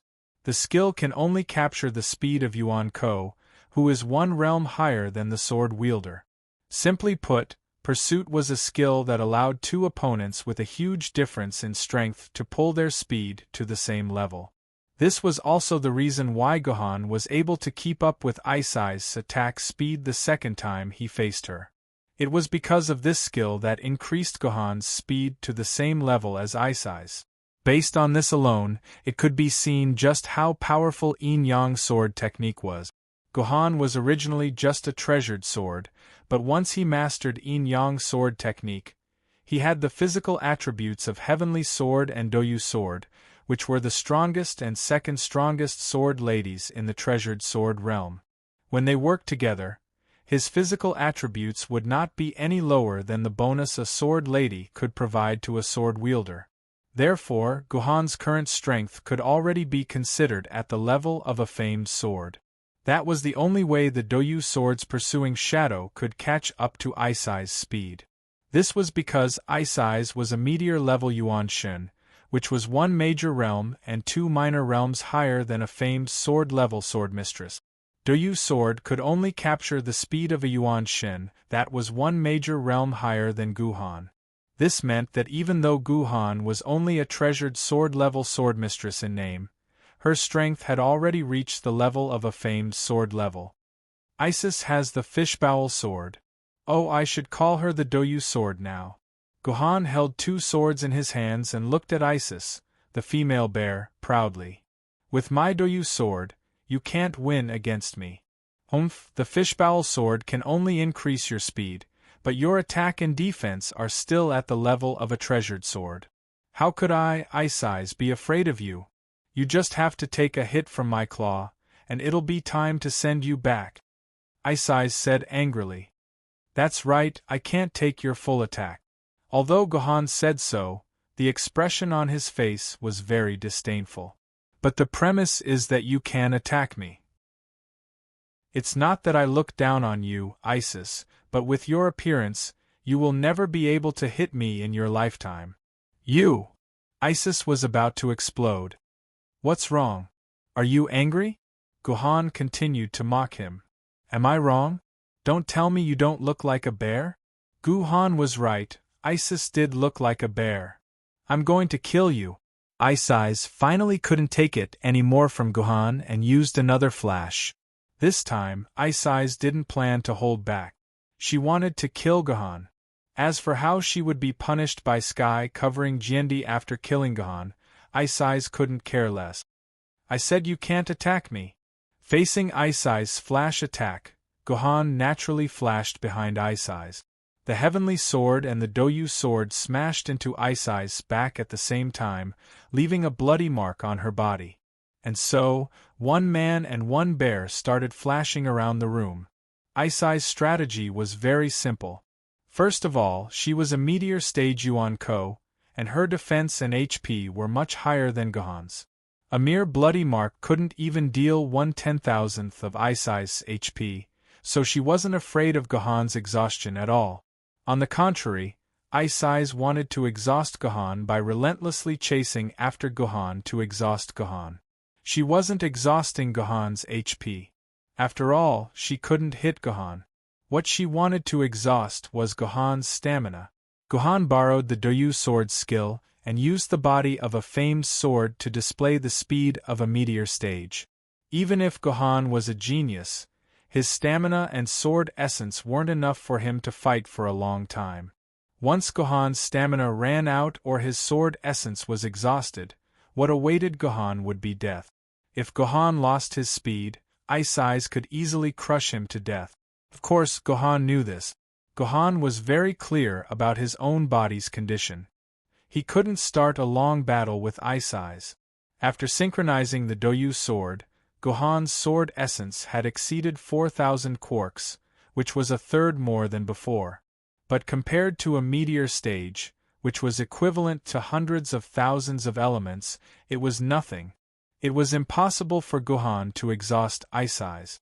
Therefore, if Gohan wanted to defeat Ice Eyes, he had to use some tricks, and this trick was to anger Ice Eyes from the beginning, so that she would attack him crazily without caring about anything else. Originally, Gohan was worried that Ice Eyes, who had lived for thousands of years, had a good temper. What if he couldn't anger her? But now, it seemed that Ice Eyes was too easy to anger. Just one sentence was enough to make Ice Eyes lose her calm. This was too calm, too unscientific. Later, when Gohan recalled this experience, he felt that external factors must have affected Ice Eyes' emotions. Perhaps it was the thing that made Ice Eyes suddenly go crazy, and even made Ice Eyes lose control of her emotions. When Ice Eyes continued to attack crazily, all of Gohan's attention was not focused on dealing with Ice Eyes' attacks. On the contrary, most of Gohan's spirit was nailed to Ice Eyes' face, and only some of his remaining energy was used to deal with Ice Eyes' attacks. In any case, Ice Eyes' attack was too clumsy. Not only could it not compare to Gohan, it could not even compare to the majority of the sword-bearers outside. If those sword-bearers had the same speed as Ice Eyes, each of them would be able to beat Ice Eyes in close combat. So the question was, why was Gohan staring at Ice Eyes' face? Was Ice Eyes' face as beautiful as a fairy's? Of course not. Isis had a bear's face. Even if she was a beautiful female bear that was rarely seen in 4,000 years, it made no difference to Gohan. What Gohan really cared about was Ice Eyes' nose. For a bear, its nose was its biggest weakness. A bear's nose was very sensitive. It could smell things more than 10 kilometers away. This was why bears could eat honey. They could always smell the sweetness of a beehive from a few kilometers away. The reason for this was that a bear's nose was a collection of a large number of bear's nerve tissue. This nose not only gave the bear an unparalleled sense of smell, but also a fatal weakness. There was once a story about a drunkard from a fighting race who encountered a bear while walking. This drunkard was not afraid when he saw the bear. Instead, without saying anything, he directly threw a punch at the bear's face. Then, something unbelievable happened. This drunkard actually knocked out the bear with a single punch. Of course, the drunkard was not possessed by Saitama and became a one-punch drunkard. He was just an ordinary person. His punch did not even have the power to shake the huge bear, let alone knock it out. The reason for this was that his punch landed squarely on the bear's nose. As mentioned before, a bear's nose was full of nerve tissue. It was super sensitive. In other words, sensitive was sensitive. When the drunkard's fist landed on the bear's nose, it was the equivalent of breaking through the protection of the human's skull and landing a punch directly on the human's brain. It would be strange if the bear did not faint after receiving a fatal blow in such a place. By the way, here's a small suggestion for everyone. If you want to experience the feeling of a bear's nose being smashed, but you don't want to punch your own head, I suggest that you prepare a bottle of essential balm and apply it on your fingers. Then gently rub it on your little head. If there are female readers, you can also rub it on your little bean. This way you can experience the feeling of a bear's nose being smashed. Bears were very clear about this weakness. So wild bears would try their best to protect their nose and not give the enemy a chance to attack their nose. It was the same for Ice Eyes. In the beginning, even when she was attacking, Ice Eyes would deliberately protect her nose so that Gohan could not attack her weakness. However, when Ice Eyes fell into a frenzy and began to attack crazily, this weakness was inevitably exposed. In order to pursue more attacks, Ice Eyes naturally ignored the protection of her nose. That was an opportunity for Gohan. I see it. Gohan's eyes lit up. In an instant, Gohan noticed that Ice Eye's hand had completely left her nose. Her attention was completely focused on Gohan, and she had completely forgotten about her nose. How could Gohan give up this rare opportunity? Yin-Yang fusion. At that moment, Gohan suddenly merged the heavenly sword and the Doyu sword in his hands. When the two swords came into contact, they mixed together like water, forming a strange blue and red sword. This sword was the new sword mistress born from the fusion of the heavenly sword and the Doyu sword through the Yin-Yang sword secret art. The power of this brand new sword mistress was undeniable. Ice Eyes felt something like a beam of light flashing in front of her. Then, all the pain that could not be described by words exploded in her brain. In less than a second, Ice Eyes passed out.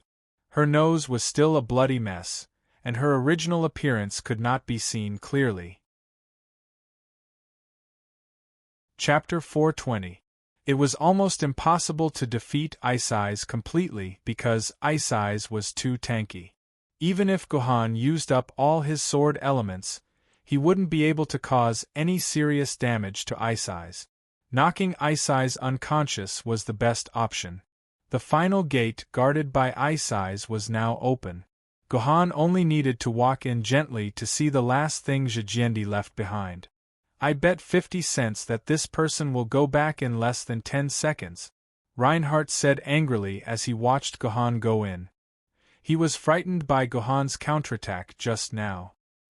He finally regained his senses and said fiercely, "Maybe he can last more than 20 seconds. Liuyan Ling sheathed the Yi sword and said coldly, "Impossible, he's not a Yi descendant. How can he last more than 20 seconds? This is impossible," Reinhardt said confidently. "Look down on him. Do you dare to bet with me? I think this person can last more than 20 seconds. Liuyan Ling said proudly. "Let's bet. Let's make this clear. I won't do it if the stakes are too low. If you want to bet, let's bet." Before Reinhardt could finish his sentence, he heard a crisp, bell-like laughter. "Reinhardt, why are you still betting? 20 seconds have passed while you were talking." This was Lydia's voice from Berlin City. Although Lydia's intention was to mock Reinhardt, she accidentally saved Reinhardt's life. Reinhardt swallowed the stakes that he had already said. Liuyan Ling glared at Lydia angrily. Lydia finally reacted and immediately looked at Liuyan Ling with a pitiful and apologetic expression. Speaking of which, 20 seconds should be the longest battle time other than the descendant of Zhijiendi. Messi, one of the twin stars of Buenos Aires, said.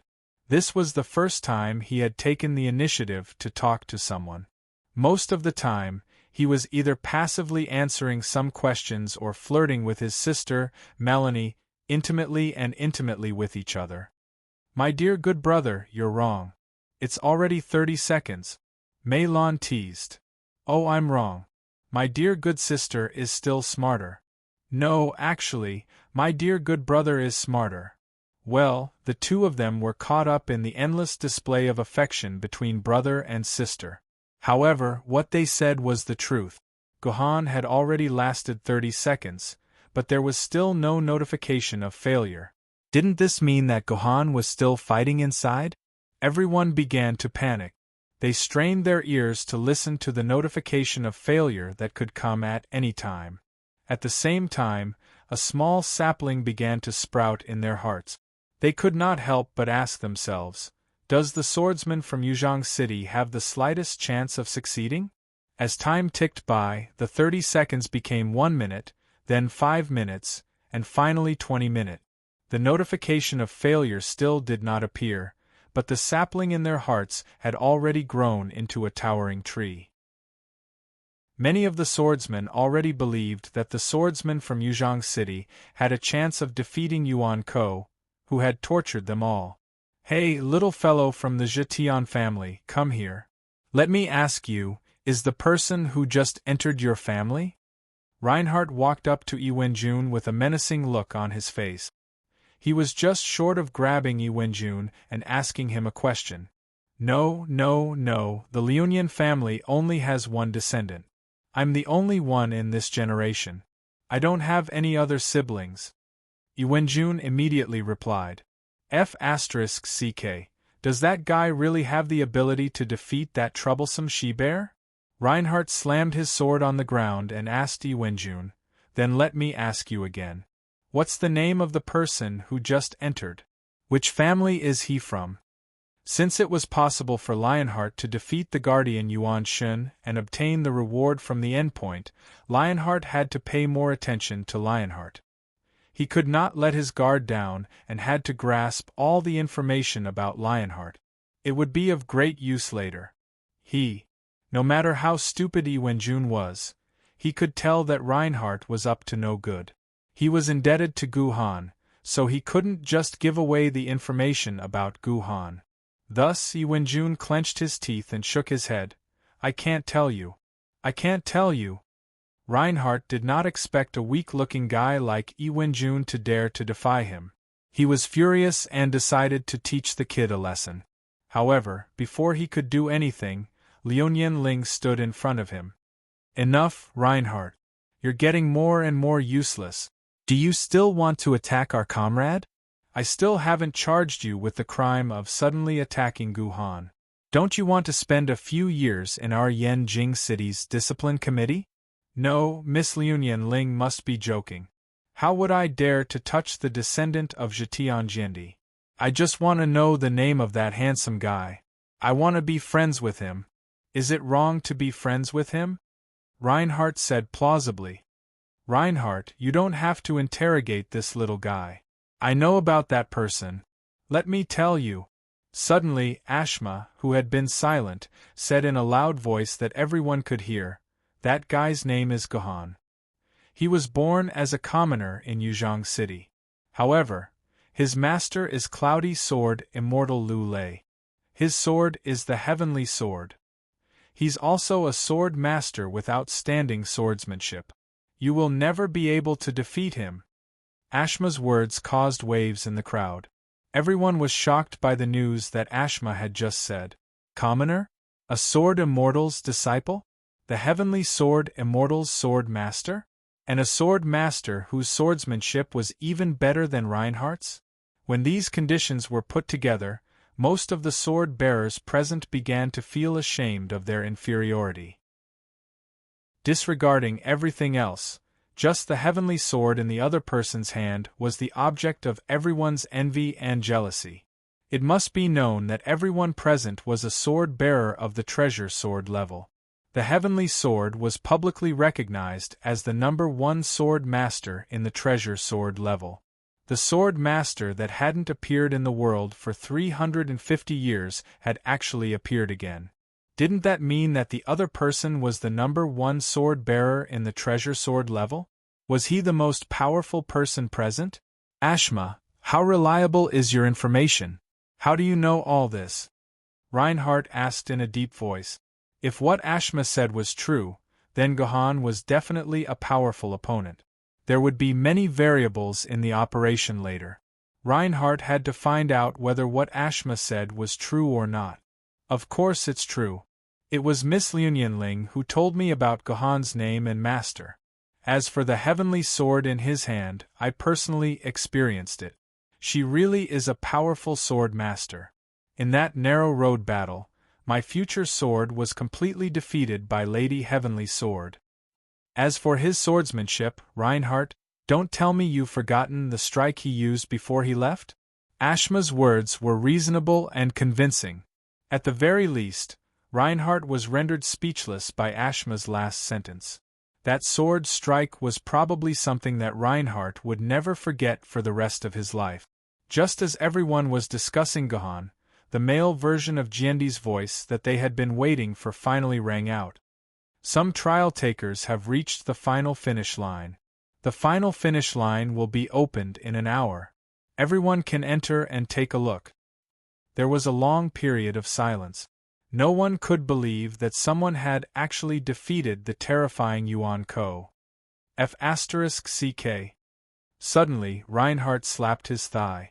In an hour, all the good stuff has been taken away by that person.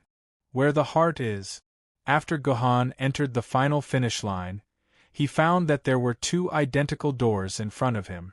The words, "Where the heart is," were written in the middle of the 2 doors. What does this mean? Are you asking my heart to make a choice? Guhan pursed his lips and chose the door on the left without hesitation. The reason was simple. The door on the left was carved with a bunch of strange words from an unknown civilization. Other people would not be able to understand these words, but Guhan could recognize them at a glance. Weren't these the same words he had carved on the back of the statues of the 3 Egyptian gods to fool Batet? Zhejiandi had written these words in front of the door. It was obvious that he was inviting Gohan to walk through this door. Gohan took a step forward and pushed the door open. Suddenly, an extremely strong suction force erupted from the gate. Gohan did not resist at all and was sucked in by this suction force. When he woke up again, he was already in a fairy tale-like world with lush green grass stretching into the sky. Gohan's location was a clean, dark green grassland. In the distance there was a lush forest. Beside the forest there was a shallow stream. The sky was decorated with twinkling lights, like stars in the night. Countless cute little animals lived in this world. In just a glance, Gohan saw no less than 20 pure white rabbits, pheasants flying everywhere, brownish-red foxes hiding in the bushes to peep at Gohan, and birds constantly singing in the trees. This was simply a fairy tale-like world, especially when Gohan saw a candy house in the middle of the grassland. Gohan had once read such a fairy tale passed down from before the apocalypse. It was said that a kind witch built a beautiful candy house, and then invited all the cute children to play in the candy house. Once upon a time, Gohan would accompany this fairy tale to sleep. Gohan's wish for a year or two was to be able to see such a candy house with his own eyes, and then enjoy delicious candy in the candy house forever. Unfortunately, this wish of his had been buried in the abyss by Gohan when his parents had died. Who would have thought that on this day, the scene in front of him would evoke his memories again? Chapter 421. Gohan woke up from his memories. Although he did not know why the final destination was such a fairy tale-like place, there was no doubt that this was a place that made Gohan feel relaxed from the bottom of his heart. The air here was filled with a sweet fragrance that seeped into one's heart. It made Gohan feel an inexplicable desire to spend the rest of his life here, ignoring all kinds of hatred and battles in the outside world. However, this thought did not exist for long before it was completely eliminated by Gohan. If he succeeded in the future and the world was at peace, perhaps Gohan would be willing to come here and live in seclusion. But now Gohan still needed to fight for humanity, not be a coward here. After a closer look, Gohan found that the entire fairy tale-like world was built in a large cave. Although there was a sun in the sky, it was actually a super fluorescent lamp that would not go out for a long time, the kind that had a power of hundreds of thousands of watts. The stars in the sky should also be something similar to the LED flash of a mobile phone. The surrounding walls were all painted with murals of the sky. It seemed to be an endless space, but in fact it was only a small space of less than 10 acres. For example, this was like a crystal world that was decorated in a home. A glass ball the size of a volleyball had a small world inside. There was water, houses, trees, people, and even snow in that world. But at the end of the day, it was just a toy. I wonder how Zhetian Jiandi managed to keep this world intact for more than 700 years. Gohan silently pondered. To isolate such a closed world from the Earth's own ecosystem, it would require a lot of black technology to complete. For example, the things that these trees needed for photosynthesis, the nutrients that the trees needed to grow, the balance of the ecosystem, and so on were super complicated problems. In Zhetian Jiandi's era, technology had not fully recovered to the era before the Great Destruction. How did these things be built? Well, this trial formation itself is a miracle. Compared to the trial formation, this small fairy tale-like world is not a difficult thing. Gohan shook his head, then released all the sword maidens from his scabbard. Where is this? It's so beautiful! The first one to jump out was the cute Qingpin. She was still wearing her favorite crocodile costume today. Her little head was in the crocodile's mouth, looking very cute. Gu Yun, on the other hand, was wearing Qingpin's sister suit, a shark suit. Her head was also inside a shark's mouth. This set of clothes was given to Gu Yun as a gift by Qingpin after Gu Yun was reborn. He said that the two of them would be good sisters from now on. They would enjoy happiness together, eat meat together, and lie in Gohan's embrace together. he also chased away the other women who coveted Gohan's embrace. In short, the two sword maidens instantly became a pair of good friends and sisters. Needless to say, when Gu Yun and Qing Pin were wearing crocodile and shark costumes and holding hands, exploring this novel fairy tale world, Gohan suddenly felt that they were really a pair of twin sisters. Gohan, let me ask you, where is this place? Why is it so beautiful? Although she was wearing a meaty crocodile costume, Qing Pin still skillfully climbed onto Gohan's neck, grabbed Gohan's ear, and asked Gohan. I also don't know where this place is, but it should be an interesting place. Gohan pulled Qing Pin down from his body. You two have fun here for a while. You've been fighting and cultivating for the past few days. It's really been hard on you two. Take this opportunity to have a good rest. Whether we can encounter such a beautiful place in the future is still a huge question mark. Alright, let's go play. Qing Pin grabbed Gohan's hand. The two cute little things wagged their tails and ran into the depths of the forest. Gohan turned his head to look at Yi, who was beside him. You're not going to play? Nope. Yi waved his hand lazily. These past few days, I've been tortured by you and fish guts to the point that my bones are about to break. As for my sword mark, even though it's slightly better than before, I still can't completely control it. I just want to fight to the death with the Doyu sword behind me. I'm so annoyed by it that I'm about to die. Then let me ask you, how did it feel when you fused with the Doyu sword for the first time? Gohan asked after some thought. The fusion that Gohan was talking about was the fusion of the Doyu sword and the heavenly sword when he dealt with Ice Eye's last attack. Gohan didn't know how many attacks he had to hit Ice Eye's nose to make her faint. Gohan only had one chance to kill her. If he failed that time, Ice Eyes would definitely not expose her nose to Gohan again. That was why Gohan had to use his strongest attack. And the strongest attack in the yin-yang sword art was undoubtedly the attack that the two sword ladies combined into one to form a new sword lady. The yin-yang sword secret art had 5 realms. Due to the lack of time and his lack of strength, Gohan had only mastered the first 2 realms. The first realm was called yin-yang intersection.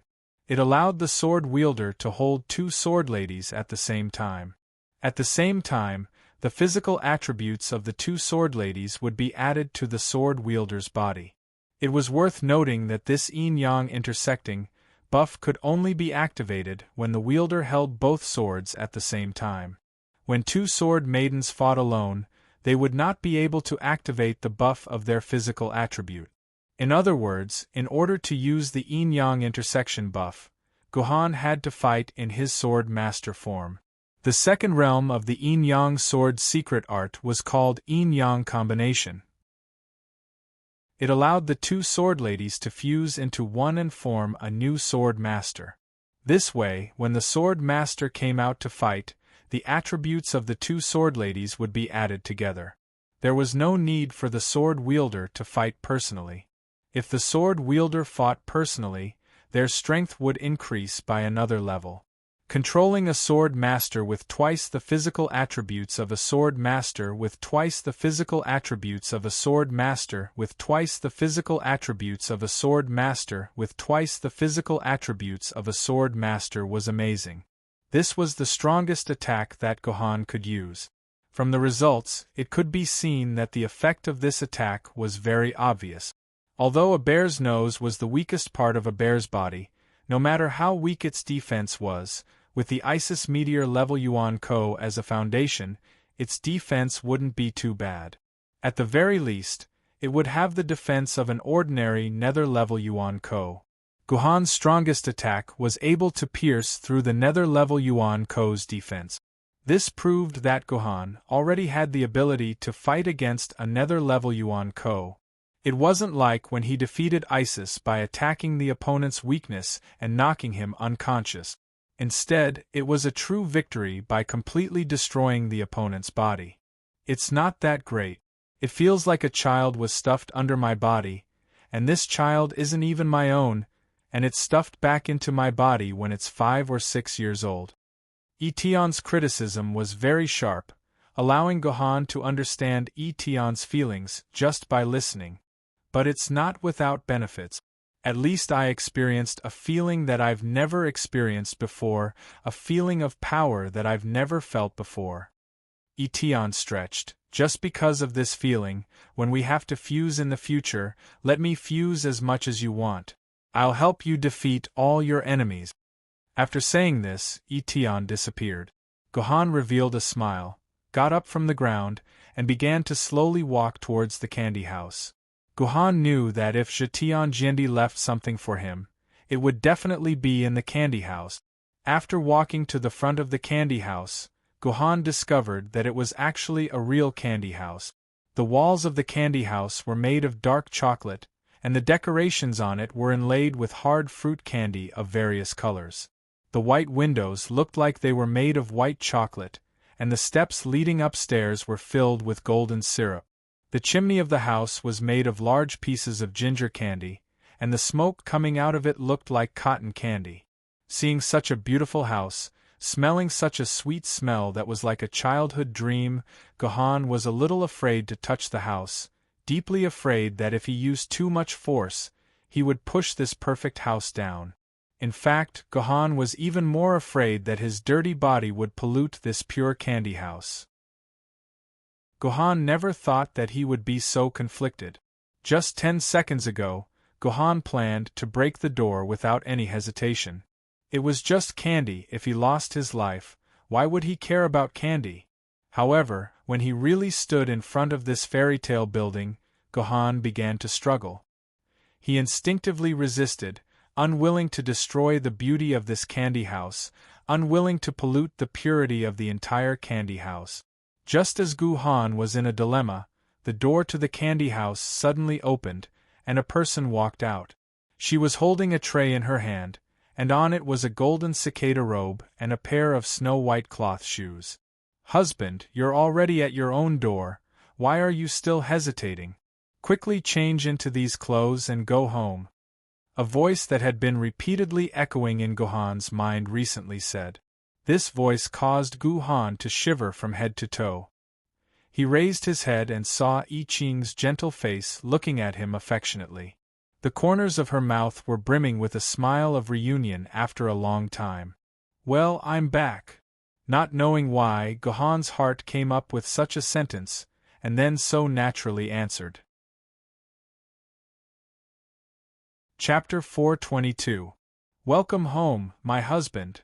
I Ching, who was waiting at the door, had a smile like a flower bud on her face, which made Gohan's heart warm. Gohan even thought that I Ching had been waiting for his return for a few milliseconds.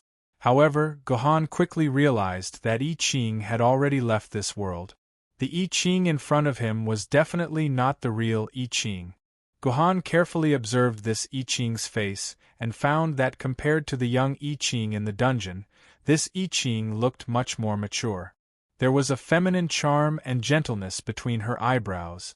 In terms of figure, this I Ching was obviously much taller than the young I Ching. Her body was not like the shriveled little girl he first saw. Every part of her body had become plump.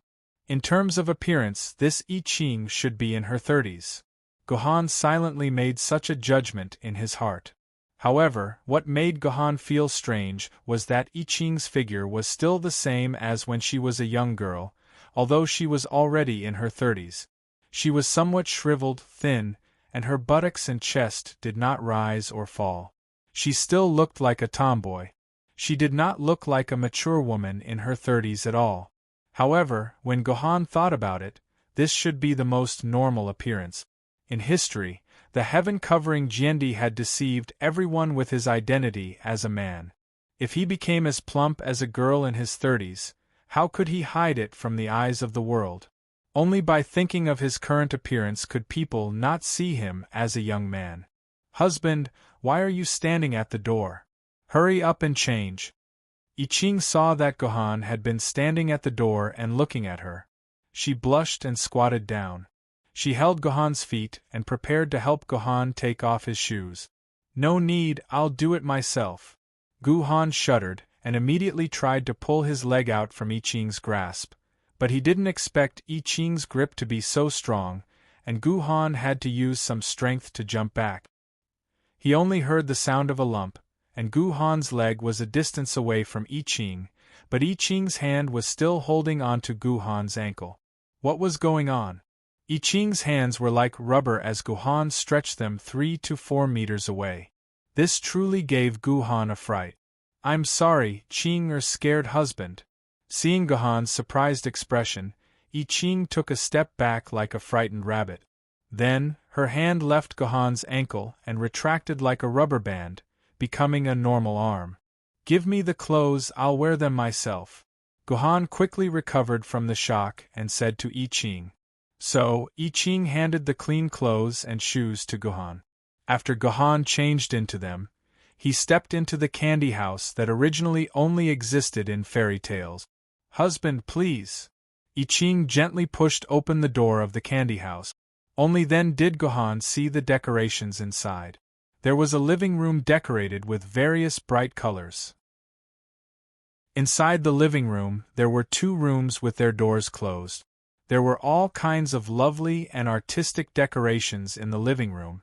There were some animal head specimens on the wall and many group photos. What surprised Gu Han was that although these group photos were group photos, only I Ching's face was in them. The person standing next to I Ching and taking a group photo with her was forcibly cut out of the photo. Who was the person who was cut out? Could it be me? Gu Han thought silently. "Husband, take a rest here. Ching will make tea for you." After I Ching led Gu Han into the living room, she pointed to a sofa and asked Gu Han to sit down and rest. Then, she walked into a room that seemed to be the kitchen and began to prepare tea for Gu Han. Gu Han looked at the sofa. It was actually made of sticky candy. The surface was densely covered with a layer of black sesame seeds, forming the skin of the sofa. Not to mention other things, sitting on it felt more comfortable than sitting on a real sofa. There was also a fragrance of peanuts around Gu Han. "Husband, please have some tea." I Ching carried a tea set to the tea table in front of Gu Han. Then, she carefully placed the teacups and poured a cup of tea for Gu Han. Gu Han picked up the teacup. This teacup was actually made of peanut candy. When he tasted the tea inside, it tasted like barley tea. Although barley tea could also be categorized as maltose, it was the closest thing Gu Han had seen in this room to its original form. Barley tea was indeed tea. While Gu Han was drinking tea, I Ching silently sat beside Gu Han. She leaned on Gu Han's shoulder and muttered the word "husband" in a daze.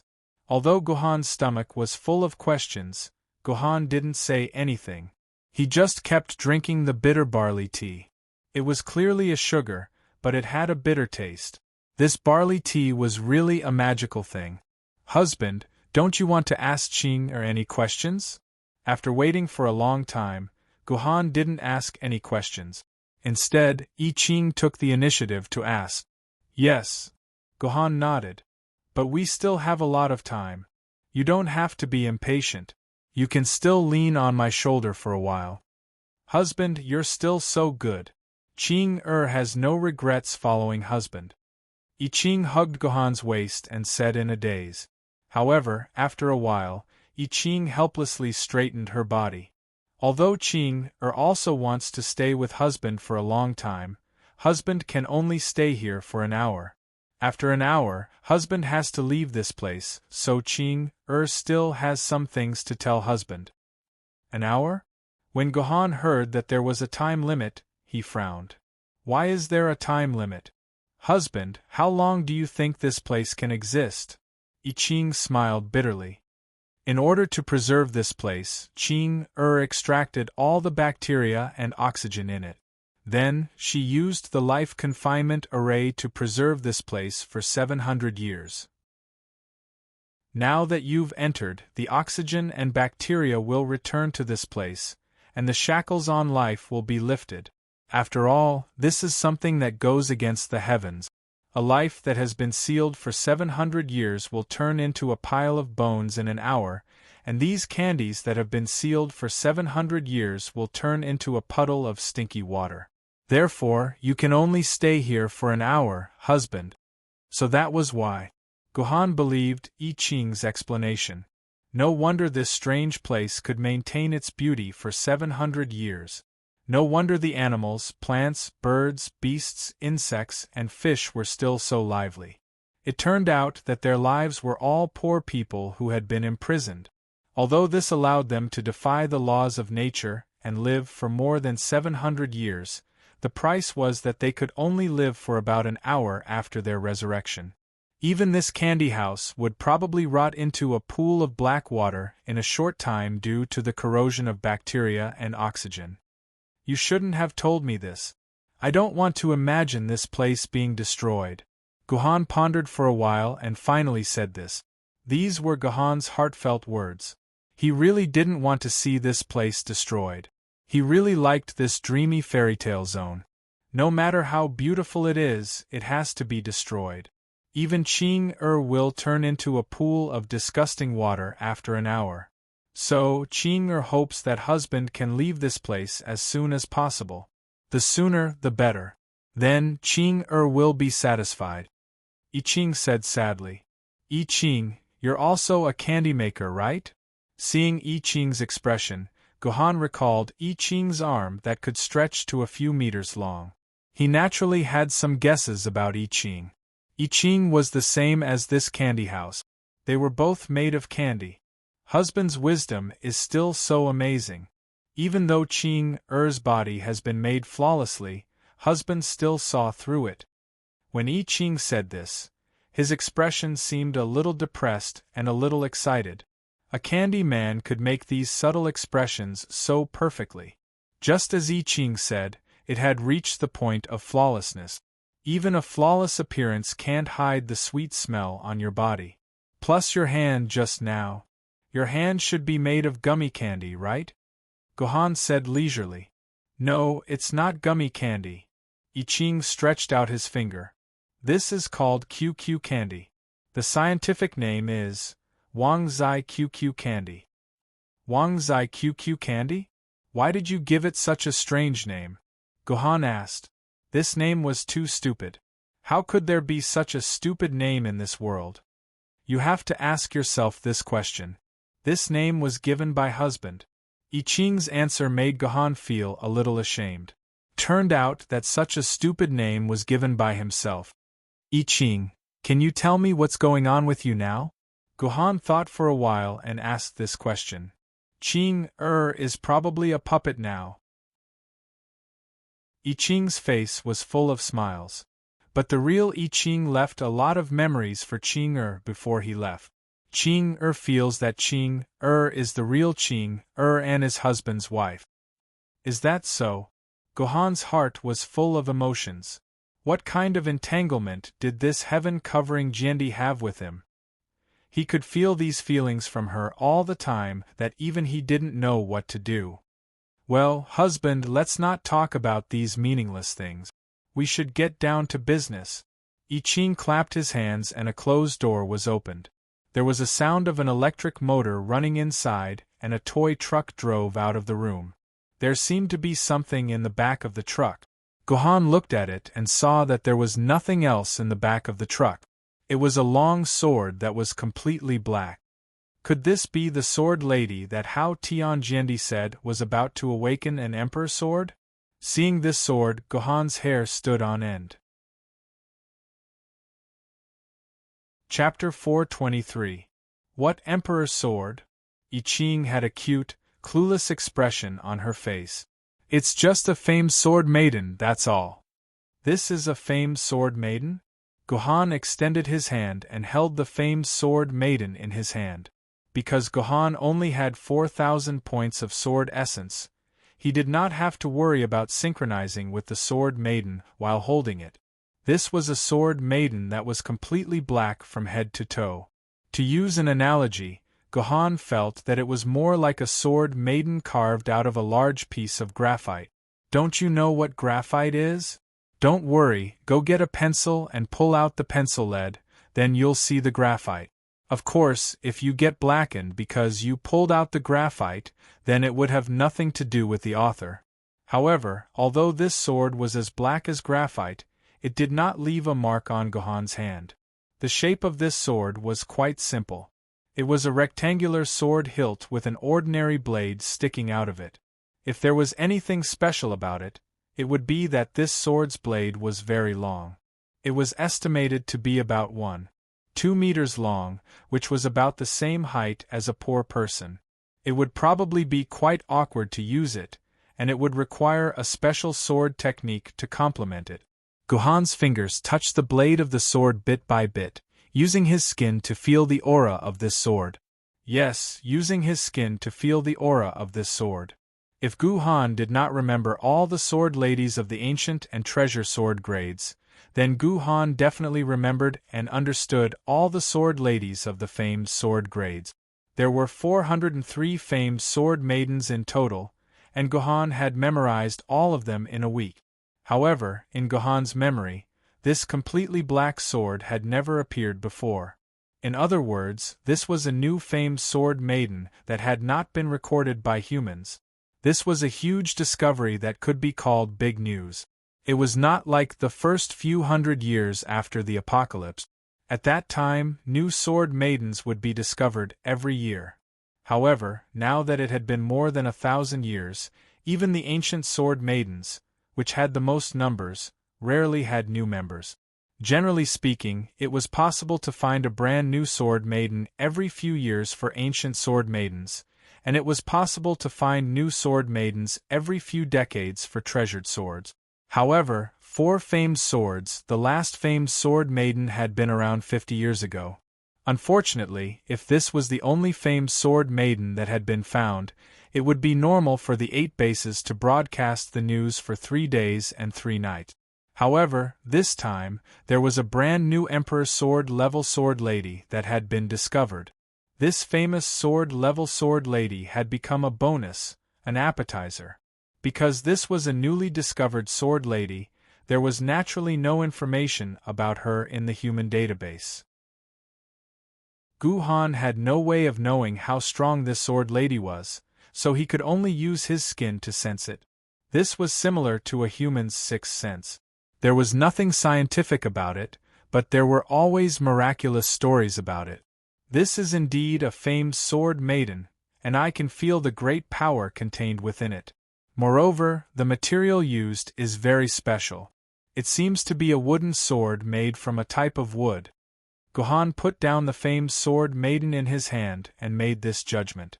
Wooden swords were of very special existence among sword maidens. Among all sword maidens, about 1/30 of them were wooden swords. After all, there were many famous wooden swords in the history of the world.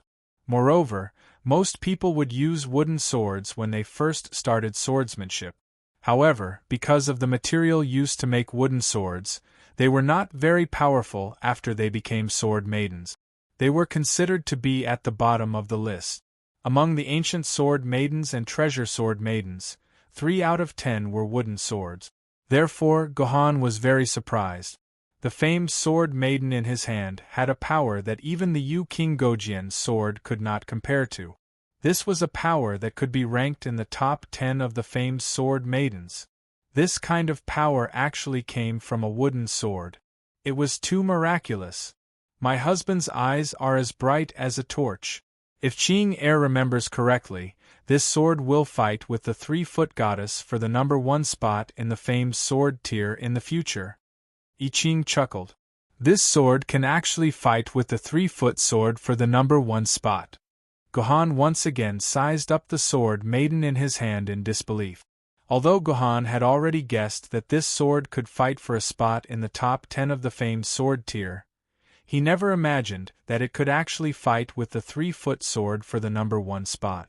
If the first and second place in the treasure sword tier, the heavenly sword and the fish intestine, were separated by less than 5%, then the first and second place in the famed sword tier were separated by 100%.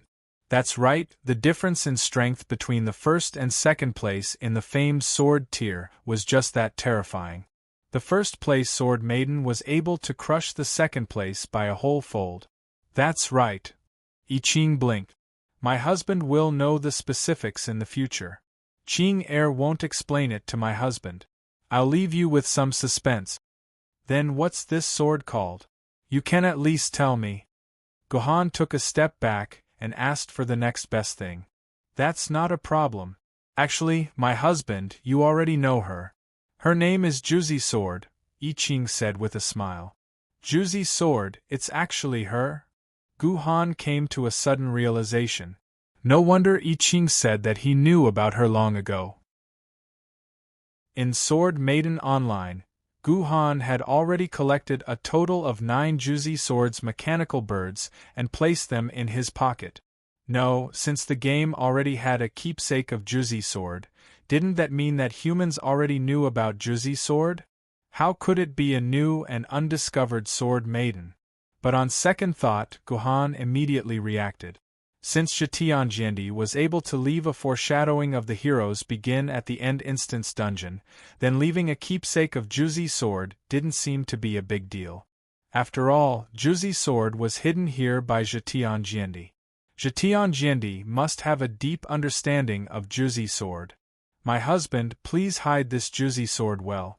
This is a famed Sword Maiden that Qing Er specially prepared for you. Qing Er knows that it's impossible for you to obtain the 3-foot sword, so she prepared Juzi Sword here for you. She's still a child who has never had a master before. Please treat her well, my husband. I Ching specially reminded him. This is the famed Sword Maiden that you prepared for me? When Gohan heard I Ching's words, he was stunned. Then, he put down Juzi Sword and shook his head helplessly. Although Juzi Sword might be comparable to the 3-foot sword as you said, I've already promised someone that my famed Sword Maiden will only be her and no other Sword Maiden. Gohan couldn't help but think of Queen Yu, who was still in the game.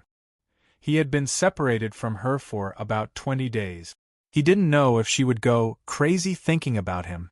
She was the only one in the huge house. Qing Pin and I Tian had already returned to reality. She lived there alone and had no friends to talk to. She must be very lonely. Gohan promised Queen Yu that once he became a famed Sword Maiden in reality, he would immediately go to Yanjing City to coordinate with her. Gohan definitely wouldn't go back on his word. Husband, the person you're talking about is Queen Yu. I Ching directly saw through Gohan's thoughts. Husband, don't worry. Qing Er won't do anything to let the Queen of Yu down. After all, the Queen of Yu saved Qing Er's life. Qing Er has never forgotten the Queen of Yu's kindness. However, the King of Yu doesn't affect you having Lady Juzi. Don't tell me that you don't have Lady Yu Chang and Lady Etienne at the same time? That was only possible because of the Sword Maiden grafting spell. However, I've already used the Sword Maiden grafting spell on you. This sorcery can only be used once. Gohan explained. Wrong, husband. Qing Er knows a thing or two about the Sword Maiden grafting technique. The reason why this technique can only be used once is because this Sword Maiden can't leave a mark on husband's body, so it can only be used once. But now, Lady Yu Chang has left her sword mark in your purple palace. In fact, it's no different from a normal Sword Maiden. You can still use the Sword Maiden grafting technique again. Hearing I Ching's words, Gohan's heart was suddenly filled with anger. He glared at I Ching angrily. If you want me to use the Sword Maiden grafting technique, again to steal someone else's Sword Maiden, I advise you to give up on that idea. I, Gohan, can give up many things for the sake of revenge and to defeat Yuan Ko. However, I will never give up on the most basic principles of being a human. Humans must not kill each other, and even more so, we must not use such heinous methods to increase our own strength. Don't be angry, husband. Please let Qing Er finish. I Ching pressed down on Gohan's shoulder and leaned her head against Gohan's chest. Qing Er naturally understands husband's thoughts. If husband was that kind of heartless scoundrel, Qing Er wouldn't like husband. But husband, there are some things that can't be changed by our will. In the future, you must use the Sword Maiden grafting technique. No. I won't use it. Gohan firmly shook his head and moved I Ching's head away from his chest. Is there only the Juzi sword? If there's nothing else, I'm leaving. Forget it. Husband won't listen to anything Qing says. When the day comes that day, I hope husband will make the right choice and not let Her Highness live in regret. I Ching's words confused Gohan. Just who was she and what did she mean? Husband, don't worry. Qing has prepared many things for husband. Husband, please take a look. I Ching clapped her hands and another toy car drove out from the opened room. Chapter 424. Gohan watched as a new toy truck drove in front of him. The truck didn't have many things inside, only a pocket in the back of the truck. This is a dimensional pocket. Gohan's heart skipped a beat when he saw the pocket. This pocket was very similar to the dimensional pocket that Gohan had obtained, which contained the yin-yang swordsmanship technique. It should have been made from the same template. Yes, husband. Open it and see what's in this dimensional pocket. I Ching took the dimensional pocket from the back of the truck and handed it to Gohan. Gohan's mind entered the pocket and found that it was filled with all kinds of sword mark imprints needed for deep sword scars. From the most basic ones used to deepen the sword scars to the 9th grade sword scar dust, the 8th grade sword scar crystal, the 7th grade sword scar fragment, the 6th grade sword scar crystal, the 5th grade sword scar raw stone, the 4th grade sword scar gem, the 3rd grade sword scar diamond, the 2nd grade sword scar immortal stone, and the 1st grade sword scar divine stone, they were all included in it. The materials needed for deep sword scars were collectively known as sword mark imprint. Gohan counted the number of sword mark imprints and found that there were only 20 of each type. 20 sword scar dust was nothing. One sword scar dust was only sold for 1 hero coin and could be bought in the quest store. One sword scar crystal was not expensive either. It was only 5 hero coins per sword scar crystal. However, the price of the sword mark fragments and the sword mark crystals would start to double from the original price of 5. Sword scar fragments cost 25 hero coins, sword scar crystals cost 125 hero coins, and so on. In the end, the price of the sword scar divine stone, which could activate the sword lady's ultimate skill, had risen to 390,000 hero coins. Moreover, there was no market for it. It was difficult to find a sword scar divine stone for more than 10 days. Whenever a sword scar divine stone was put up for sale, the surrounding sword wielders would immediately buy it. P.S. The author has spent a lot of time figuring out the price system of the sword scar imprint. Previously, it was mentioned that the 200 sword scar crystals that Ku-Rak-In used to exchange for information about Gohan are worth 20,000 hero coins. Now that I've corrected it, the real value should be 1,000 hero coins. If 200 of the second-to-last sword scar crystals cost 20,000 hero coins, then a normal ancient sword wielder would never be able to raise their sword Maiden to Tier 3. That's why I've decided to change the pricing system so that an ordinary ancient sword wielder can raise their ancient sword wielder to around Tier 3 after spending their entire lives working hard. Gohan did some calculations. If all the sword marks in the dimensional pocket were to be converted into hero coins, it would be worth more than 9 million hero coins. A treasure sword tier swordsman would not be able to accumulate so many hero coins in their lifetime. Converting it to the modern concept, it was equivalent to someone giving you a gift worth 100 million. This was definitely a gift from a super nouveau riche.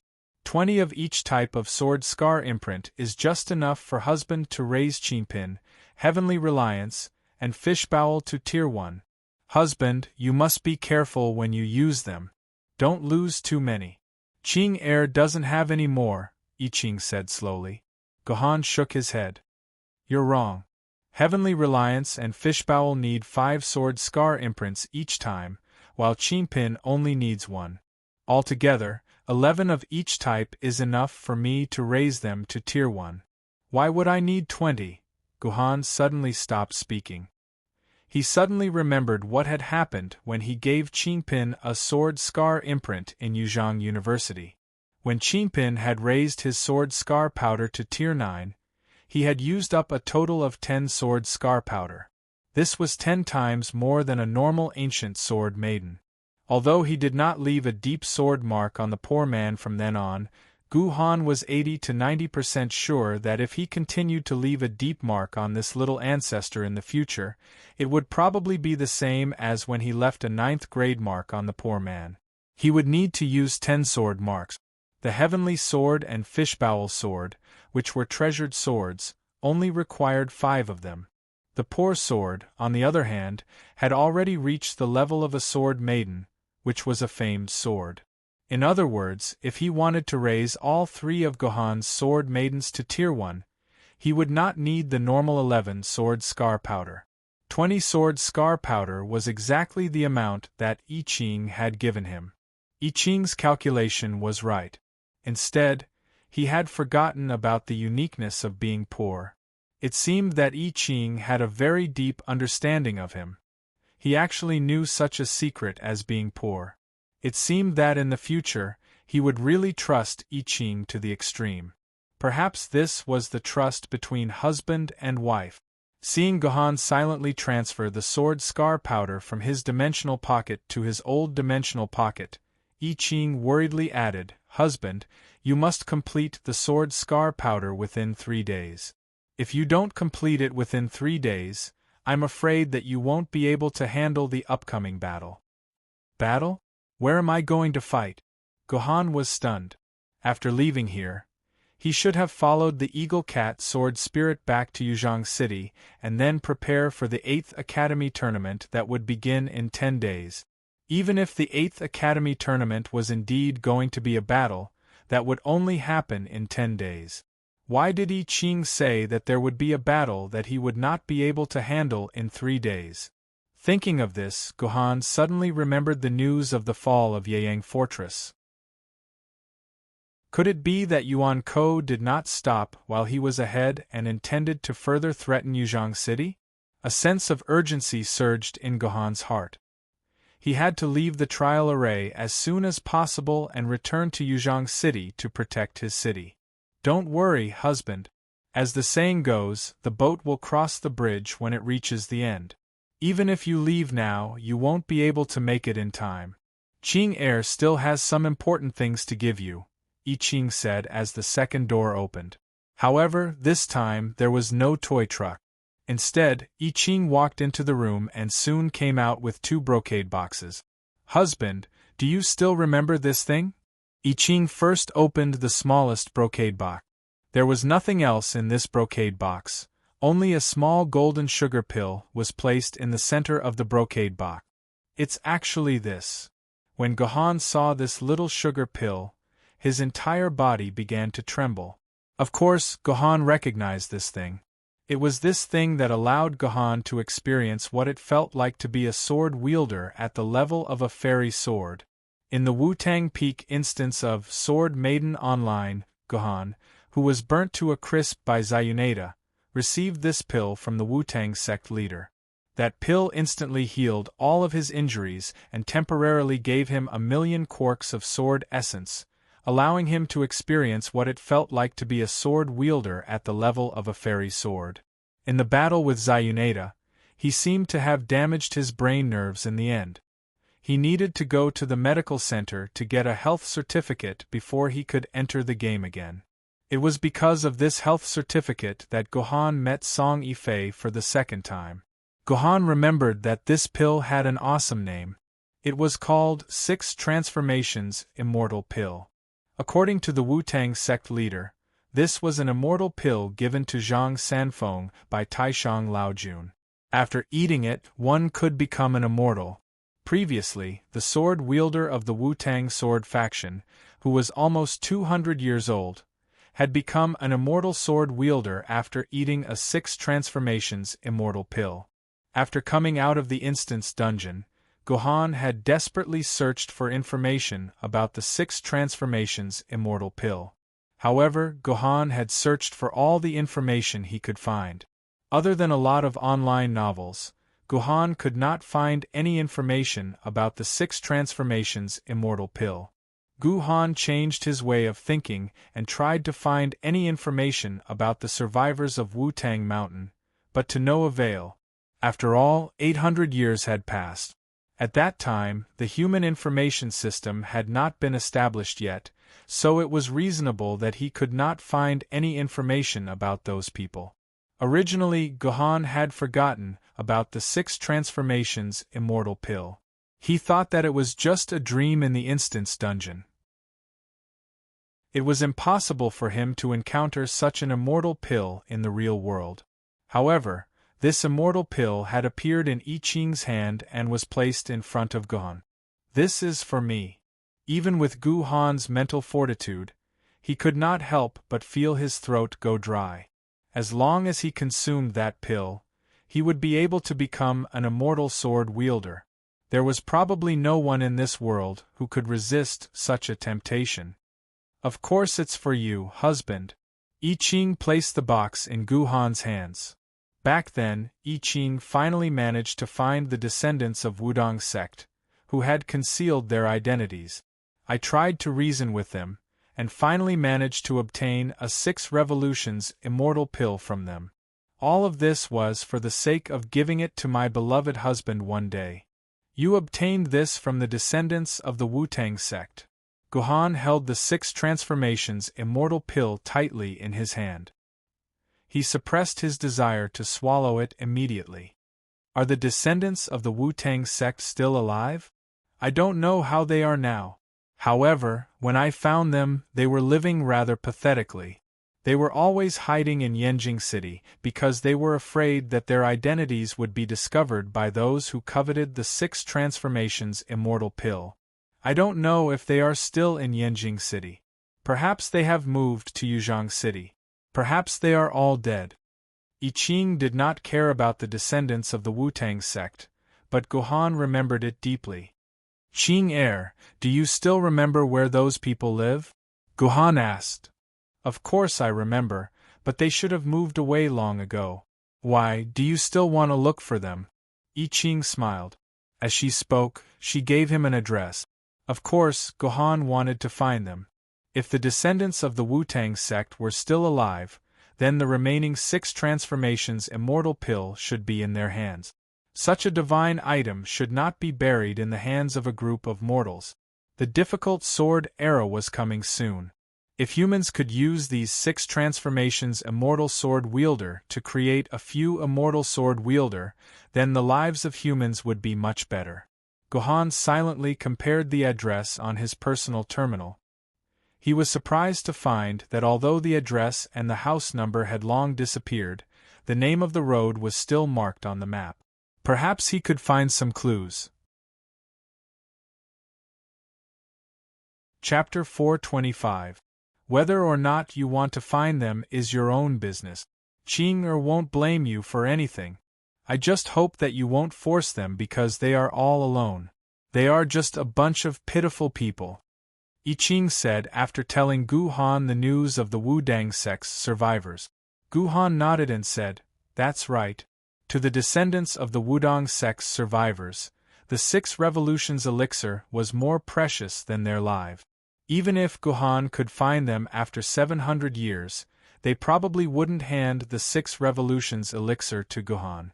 If Gohan insisted on getting it, Gohan would have to use some forceful method. Don't worry. I won't use any underhanded methods." Gohan shook his head. "I will exchange with them. Be it wealth, strength, or safety. They will always have something they want to exchange. I understand now. My husband is actually a kind and amiable person." I Ching leaned into Gohan's arms.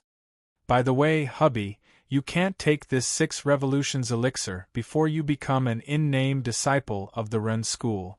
Disciple of the Ren school. Gohan remembered this term. After he took the 6 revolutions elixir in the dungeon, he obtained the title of an in-name disciple of the Ren school.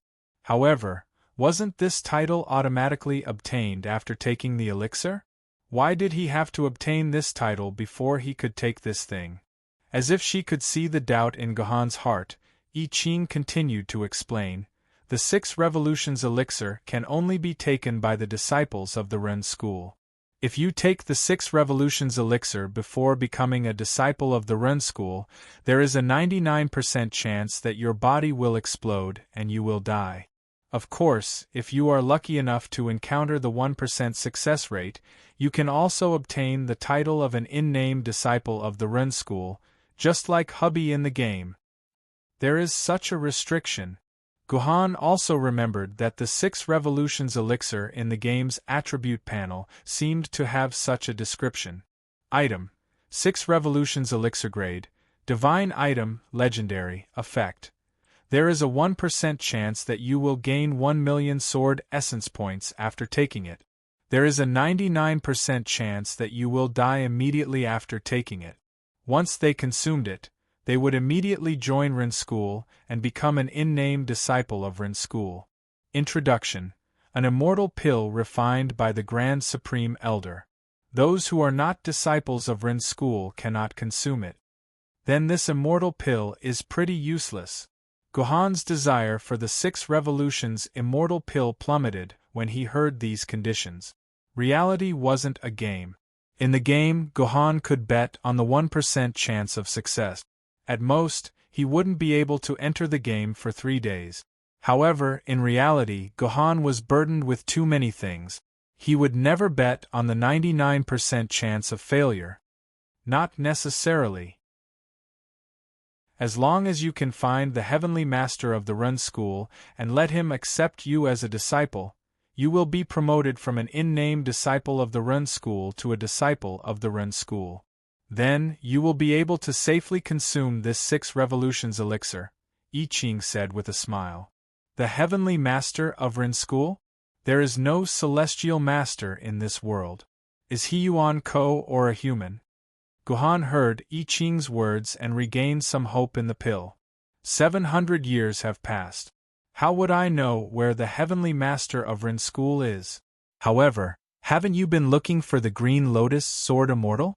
As long as you find the Green Lotus Sword Immortal, you will be able to find the Heavenly Master of Ren school, I Ching said with a smile. The Green Lotus Sword Immortal again. Guhan didn't know how many times he had heard of the Green Lotus Sword Immortal's name. Not only did he need to find him for Artoria's whereabouts, but he also needed to find him for his 3 Green Lotus swords. Now, even the 6 Revolutions elixir was in his hand. Who was this Green Lotus Sword Immortal? Why did Guhan feel that everything was related to him? Alright, I'll keep this pill. We'll talk about it after I find the Green Lotus Sword Immortal. Before he found the Green Lotus Sword Immortal, this 6 Revolutions elixir was useless. Of course, if Guhan faced some kind of desperate situation where he would definitely die, like when he faced the invincible Gun-Ida in the Instance Dungeon, he could bet on the 1% chance of eating this 6 Revolutions elixir and fight for that slim chance of survival. However, Guhan would rather never face such a situation where he would have to gamble with his life. There's also this. I Ching took out a total of 2 boxes from the room. The first box contained the 6 Revolutions elixir. When he opened the second box, there was a strange grayish-black metal strip. What's this? When Guhan saw this metal strip, he searched his memory and found that there was nothing that could match it. This is the key to your house. Give it to Ching for safekeeping. When Ching sees you again, she will return the key to you. I Ching said with a serious expression. This is the key to my house? Guhan subconsciously searched for the door key in his dimensional pocket. No, his house key was still in his dimensional pocket. He hadn't lost it. Moreover, looking at the appearance of the key in I Ching's hand, it looked like a simple metal strip. It didn't even have the teeth marks that a key should have. How could it open the door lock? Let me see. Although he still had his doubts, since these words came from I Ching's mouth, Guhan naturally believed 50% of it. Thus, Guhan picked up the key from the box and put it in his hand to check it carefully. No. You can't take this key. If you want to see it, let Ching help you. I Ching hurriedly stopped Guhan and carefully took the key out of the box. Although it was only a small piece smaller than a finger, I Ching seemed to use all her strength to pick it up. She was so tired that golden syrup flowed down her forehead. Is this key very heavy? Seeing I Ching's difficult appearance, Guhan subconsciously asked. Of course it's heavy. This key weighs 108,000 kilograms. I Ching's words were a weight that could frighten people to death. What kind of joke was this? This key was 108,000 jin? Sun Wukong's Jingu Bang was only 13,500 jin. This small key was equivalent to the weight of 8 Rui Jingu Bang? 108,000 jin was equivalent to 54 tons. What did 54 tons mean? It was about the weight of a Type 99 main battle tank. It seemed that it was cute to turn into a girl. Ahem, I'm off topic. Anyway, Guhan didn't believe that this small key was as heavy as a Type 99 main battle tank. If it really was that heavy, then how dense was this key? It was about 10 tons per cubic centimeter. Then what did 10 tons per cubic centimeter mean? To put it simply, if you put this key in your hand and then gently threw it on the ground, then this key would sink about a meter deep into the ground under the influence of gravity. It was impossible to find an object with such a high density on Earth, even in a laboratory. The laboratory could only compress an object with such a density at the molecular level, which was a volume that could not be seen with the naked eye. Anything larger than that would be impossible to be achieved by human technology. If there was anything in the universe that could reach such a density, then it would be a white dwarf. If you didn't know what a white dwarf was, you could search it on Baidu. It was a very interesting thing. Husband, Ching isn't joking. Before you reach the peak of the famed sword level, don't try to pick this thing up. The strongest greatsword, the sword Maiden, had a maximum weight of 10 tons. After reaching the famed sword level, this upper limit could be increased to 100 tons. However, that was for a greatsword like the cast cloud iron. For a light sword like the heavenly sword, it could only lift up to 50 tons. Even though Guhan's physical fitness could reach the standard of a famed sword level with the support of the yin-yang sword technique, it was only above average. There was still a long way to go before he could reach the peak of the famed sword level.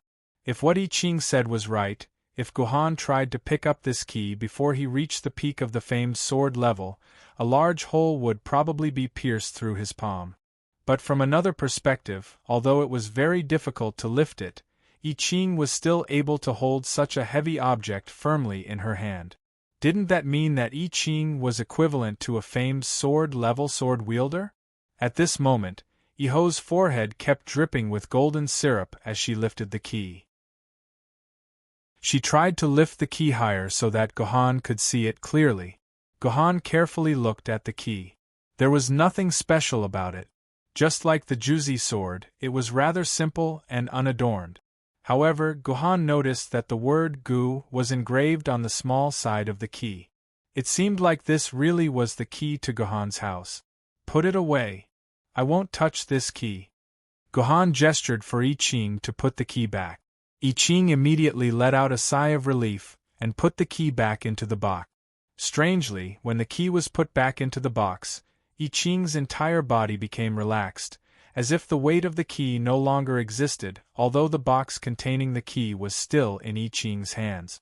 Husband, you must know that this key must not leave this box.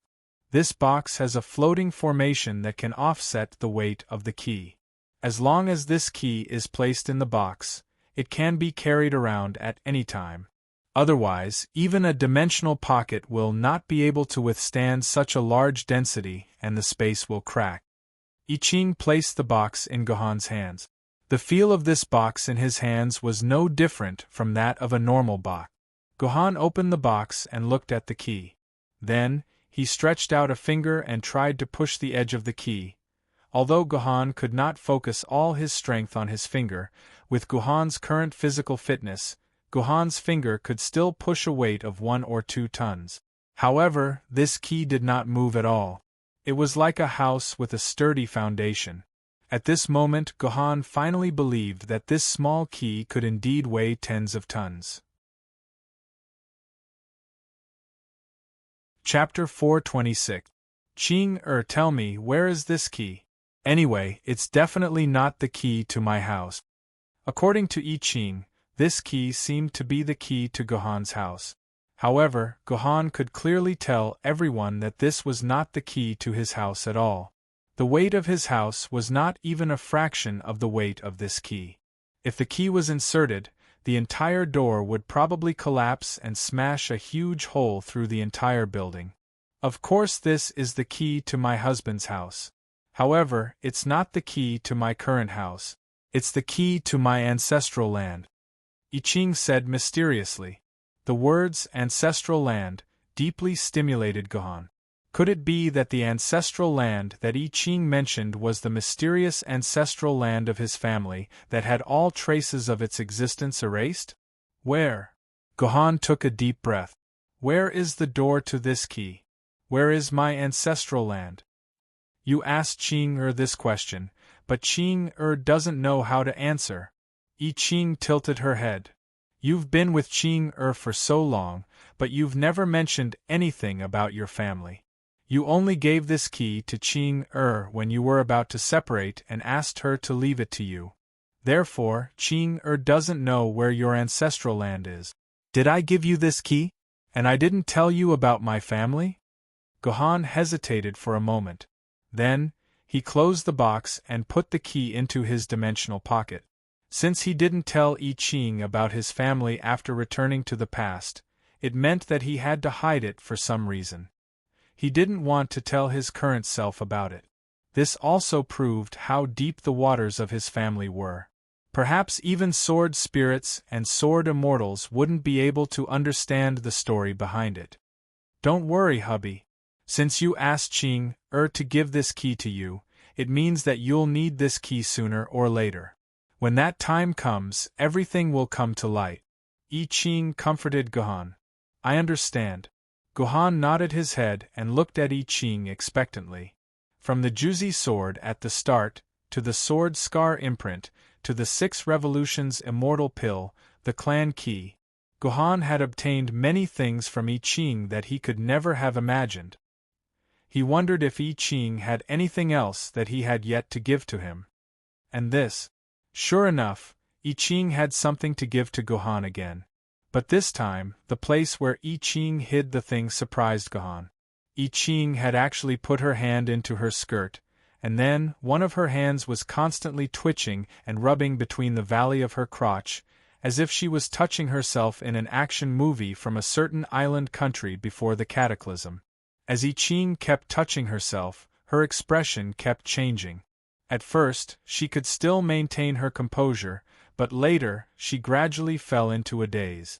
Drops of golden syrup seeped out of her forehead.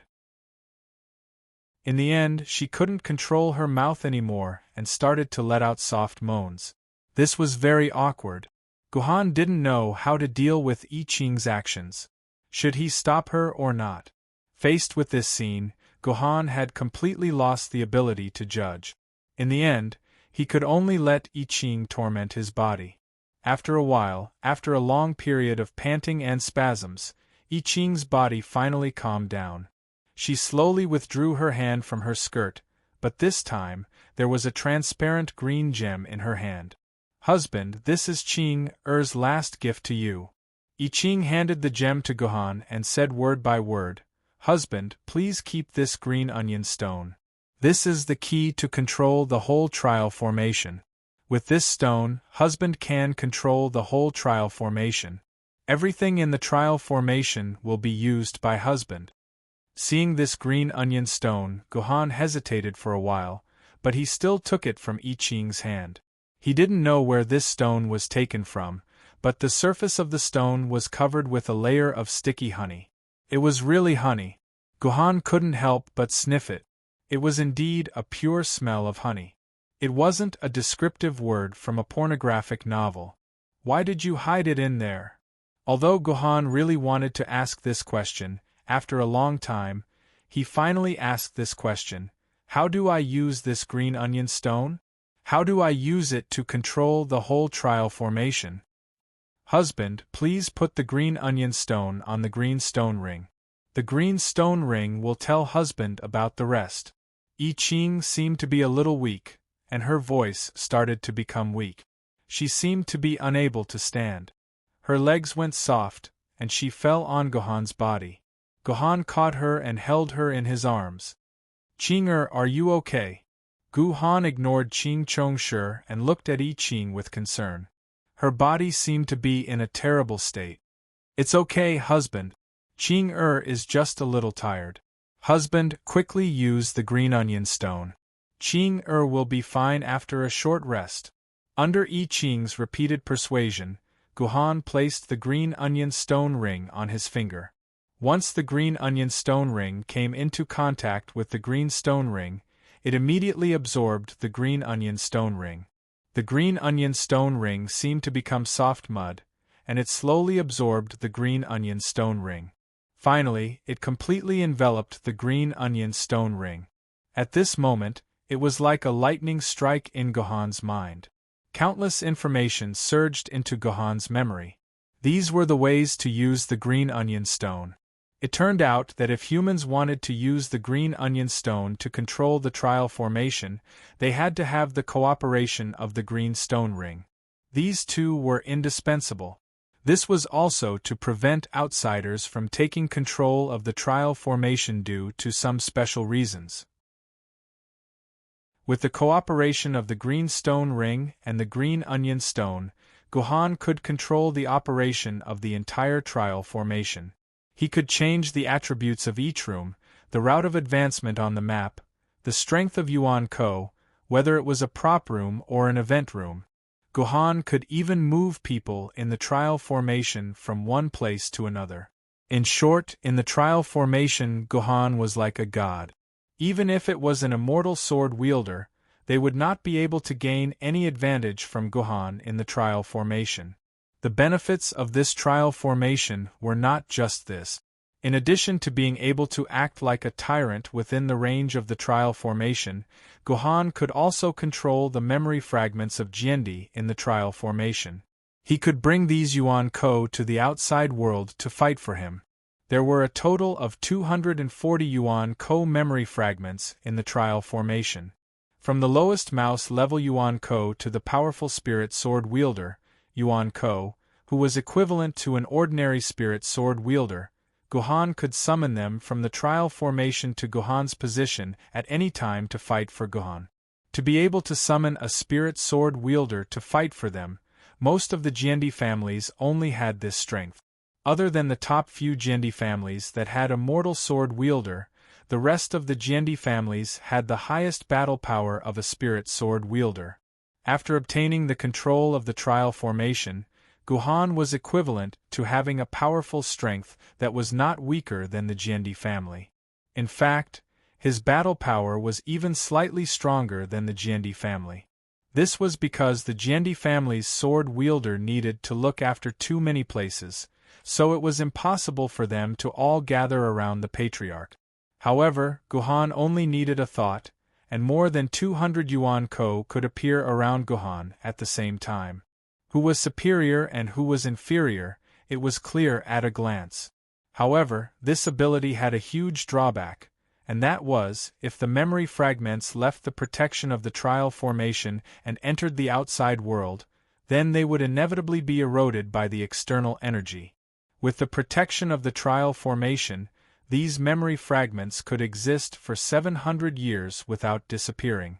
However, once they lost the trial formation, they could only exist for half an hour at most.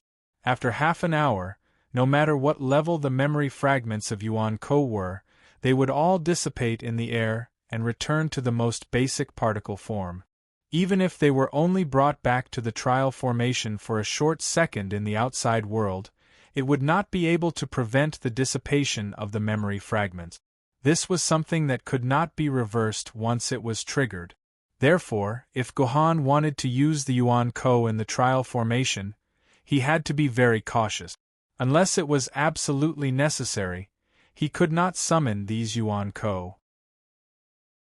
Otherwise, the trial formation that had lost the memory fragments would be meaningless.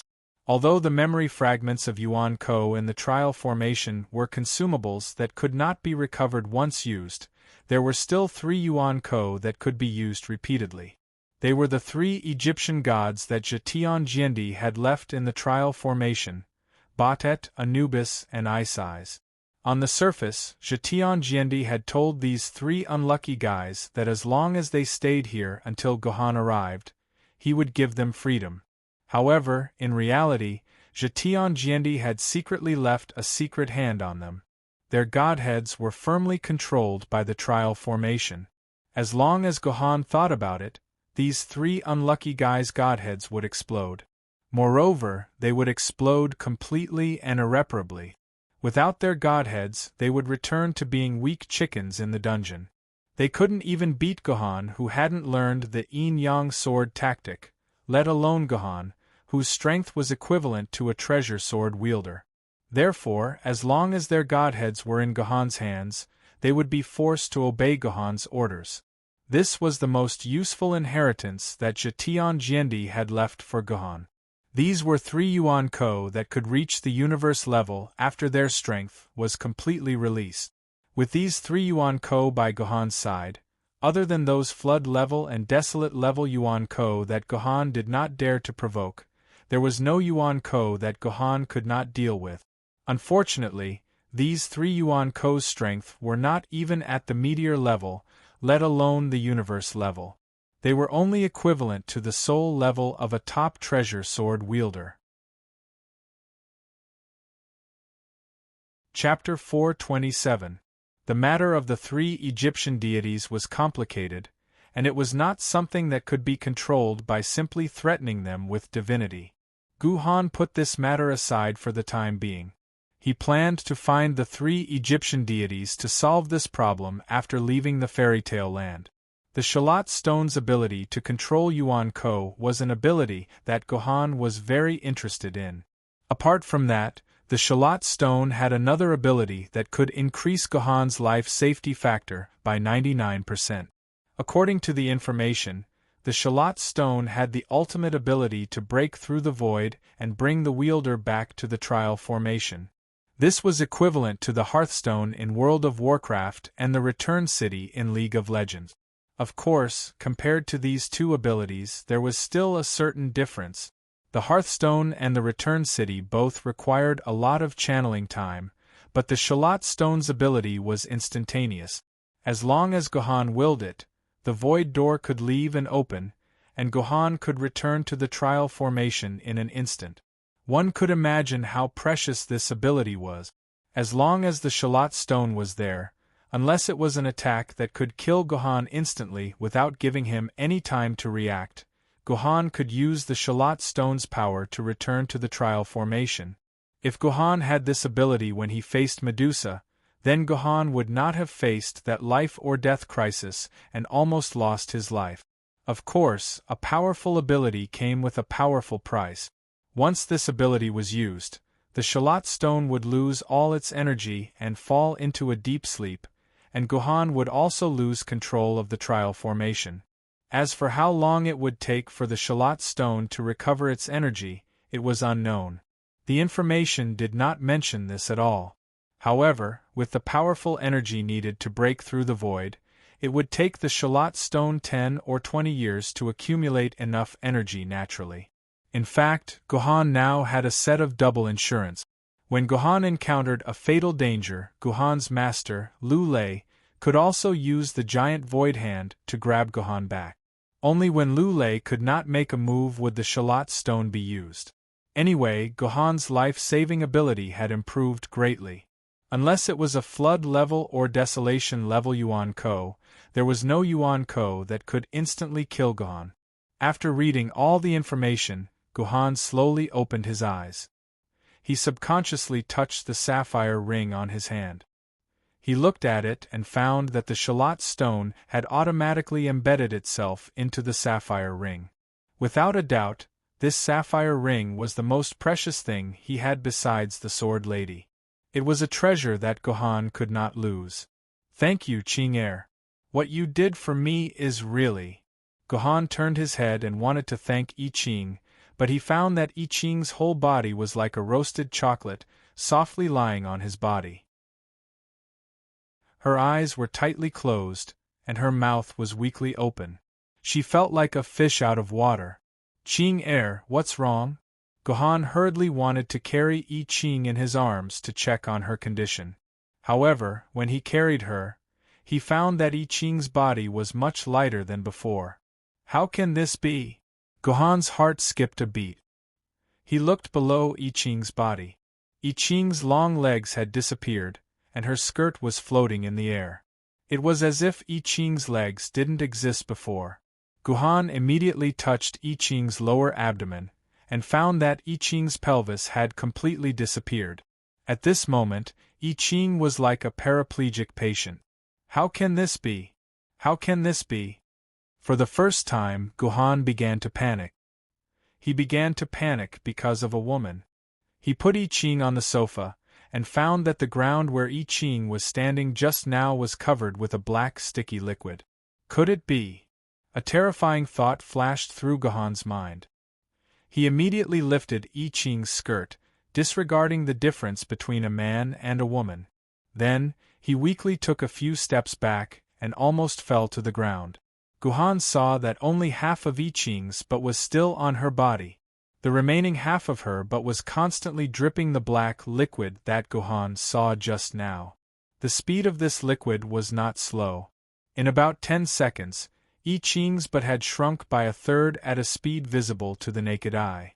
After seeing this, if Gohan still didn't understand what had happened, then Gohan would be a complete fool. I Ching's body was like a block of ice, constantly melting. Starting from her legs to her butt, and finally, her whole body would melt and turn into a pool of black liquid. Just like I Ching had said before. In a few hours, the world would become a pool of stinky water. Gohan looked at the clock. At this time, it had only been more than 30 minutes since Gohan entered the candy house. There was clearly more than 20 minutes left. Why did I Ching melt? Why? Husband, are you by Ching-er's side? Husband? At this time, I Ching woke up from her coma again. She raised her hand weakly, as if she was looking for something. Gohan immediately returned to I Ching's side, held her raised hand, and hugged her whole body in his arms. He didn't care that the black liquid that melted from her body would stain his snow-white clothes. I'm here, I'm here.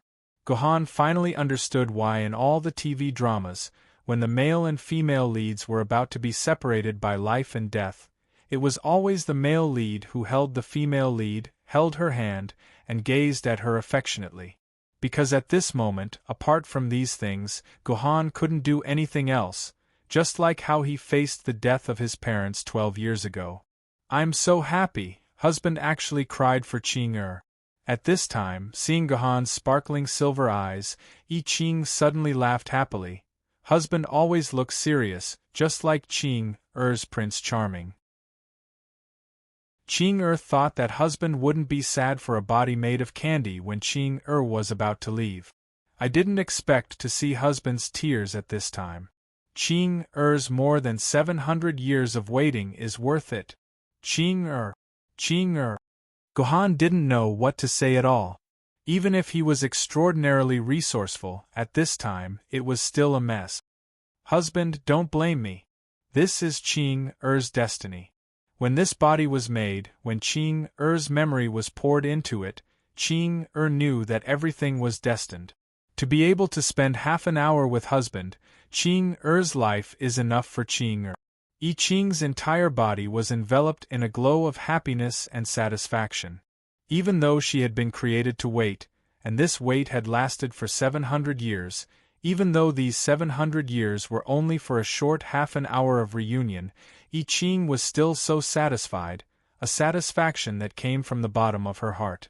How could Gohan not be deeply touched by this scene? In this life, there was such a girl who waited for you to this extent. What regret could there be in this life? What misfortune could there be to say? Ching-er, you must have lost the green onion stone for this to happen. Gohan took the green stone ring off his finger. Gohan, who had just treated the green stone ring as a treasure, was now not stingy and wanted to return it to I Ching, but when Gohan put the green stone ring on I Ching's hand, he discovered that I Ching's hand also began to melt. At this time, I Ching's hand also began to melt, and Gohan's hand was full of the black liquid left behind by I Ching's melting.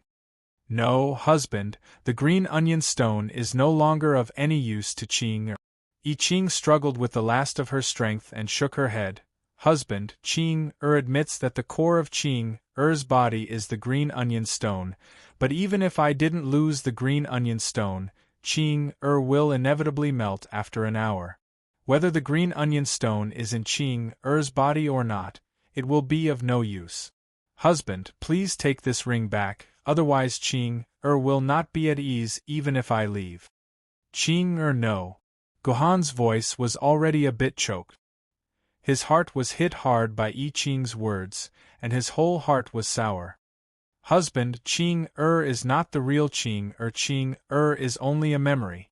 And it's not Ching that disappeared, just this body of Ching Ching will be like Ching in the game, entering the green stone ring and watching husband slowly grow into an indomitable giant, the greatest Gyendi majesty in the world. That way, Ching will be able to reunite with husband in the other world. After saying this, I Ching closed his eyes heavily. Then, a beam of light shot out from I Ching's forehead and flew into the green stone ring. This beam of light was probably I Ching's memory, and as it disappeared, I Ching's candy body completely lost its vitality. The remaining half of her body almost instantly turned into a puddle of black liquid, and splashed on the sofa with a clatter. Ching I Ching. Zhetian Gyendi. His Majesty Zhetian. Gohan silently recited these names. From today onwards, I, Gohan, owe you my life. Don't worry, I'll definitely go to that world and meet you. After saying this in his heart, Gohan let out a long sigh, and then took out a handkerchief from his dimensional pocket to wipe the tears from his eyes. But just as he wiped the tears from the corners of his eyes, another drop of black liquid dripped onto Gohan's face. Gohan looked up and found that the ceiling of the candy house seemed to be damp, and there were droplets of water that continuously dripped onto the ground. Oh no, I Ching is gone, and this candy house can't hold on much longer. I have to leave immediately. With this thought, Gohan decided to leave the candy house, and he gave the sofa one last nostalgic look. Gohan, who originally wanted to pay his respects to I Ching, suddenly found that there was an additional dazzling golden sword on the sofa. You're tuning in to the Phoenix Knights YouTube channel. Don't forget to subscribe and join us on this journey to catch the most captivating stories.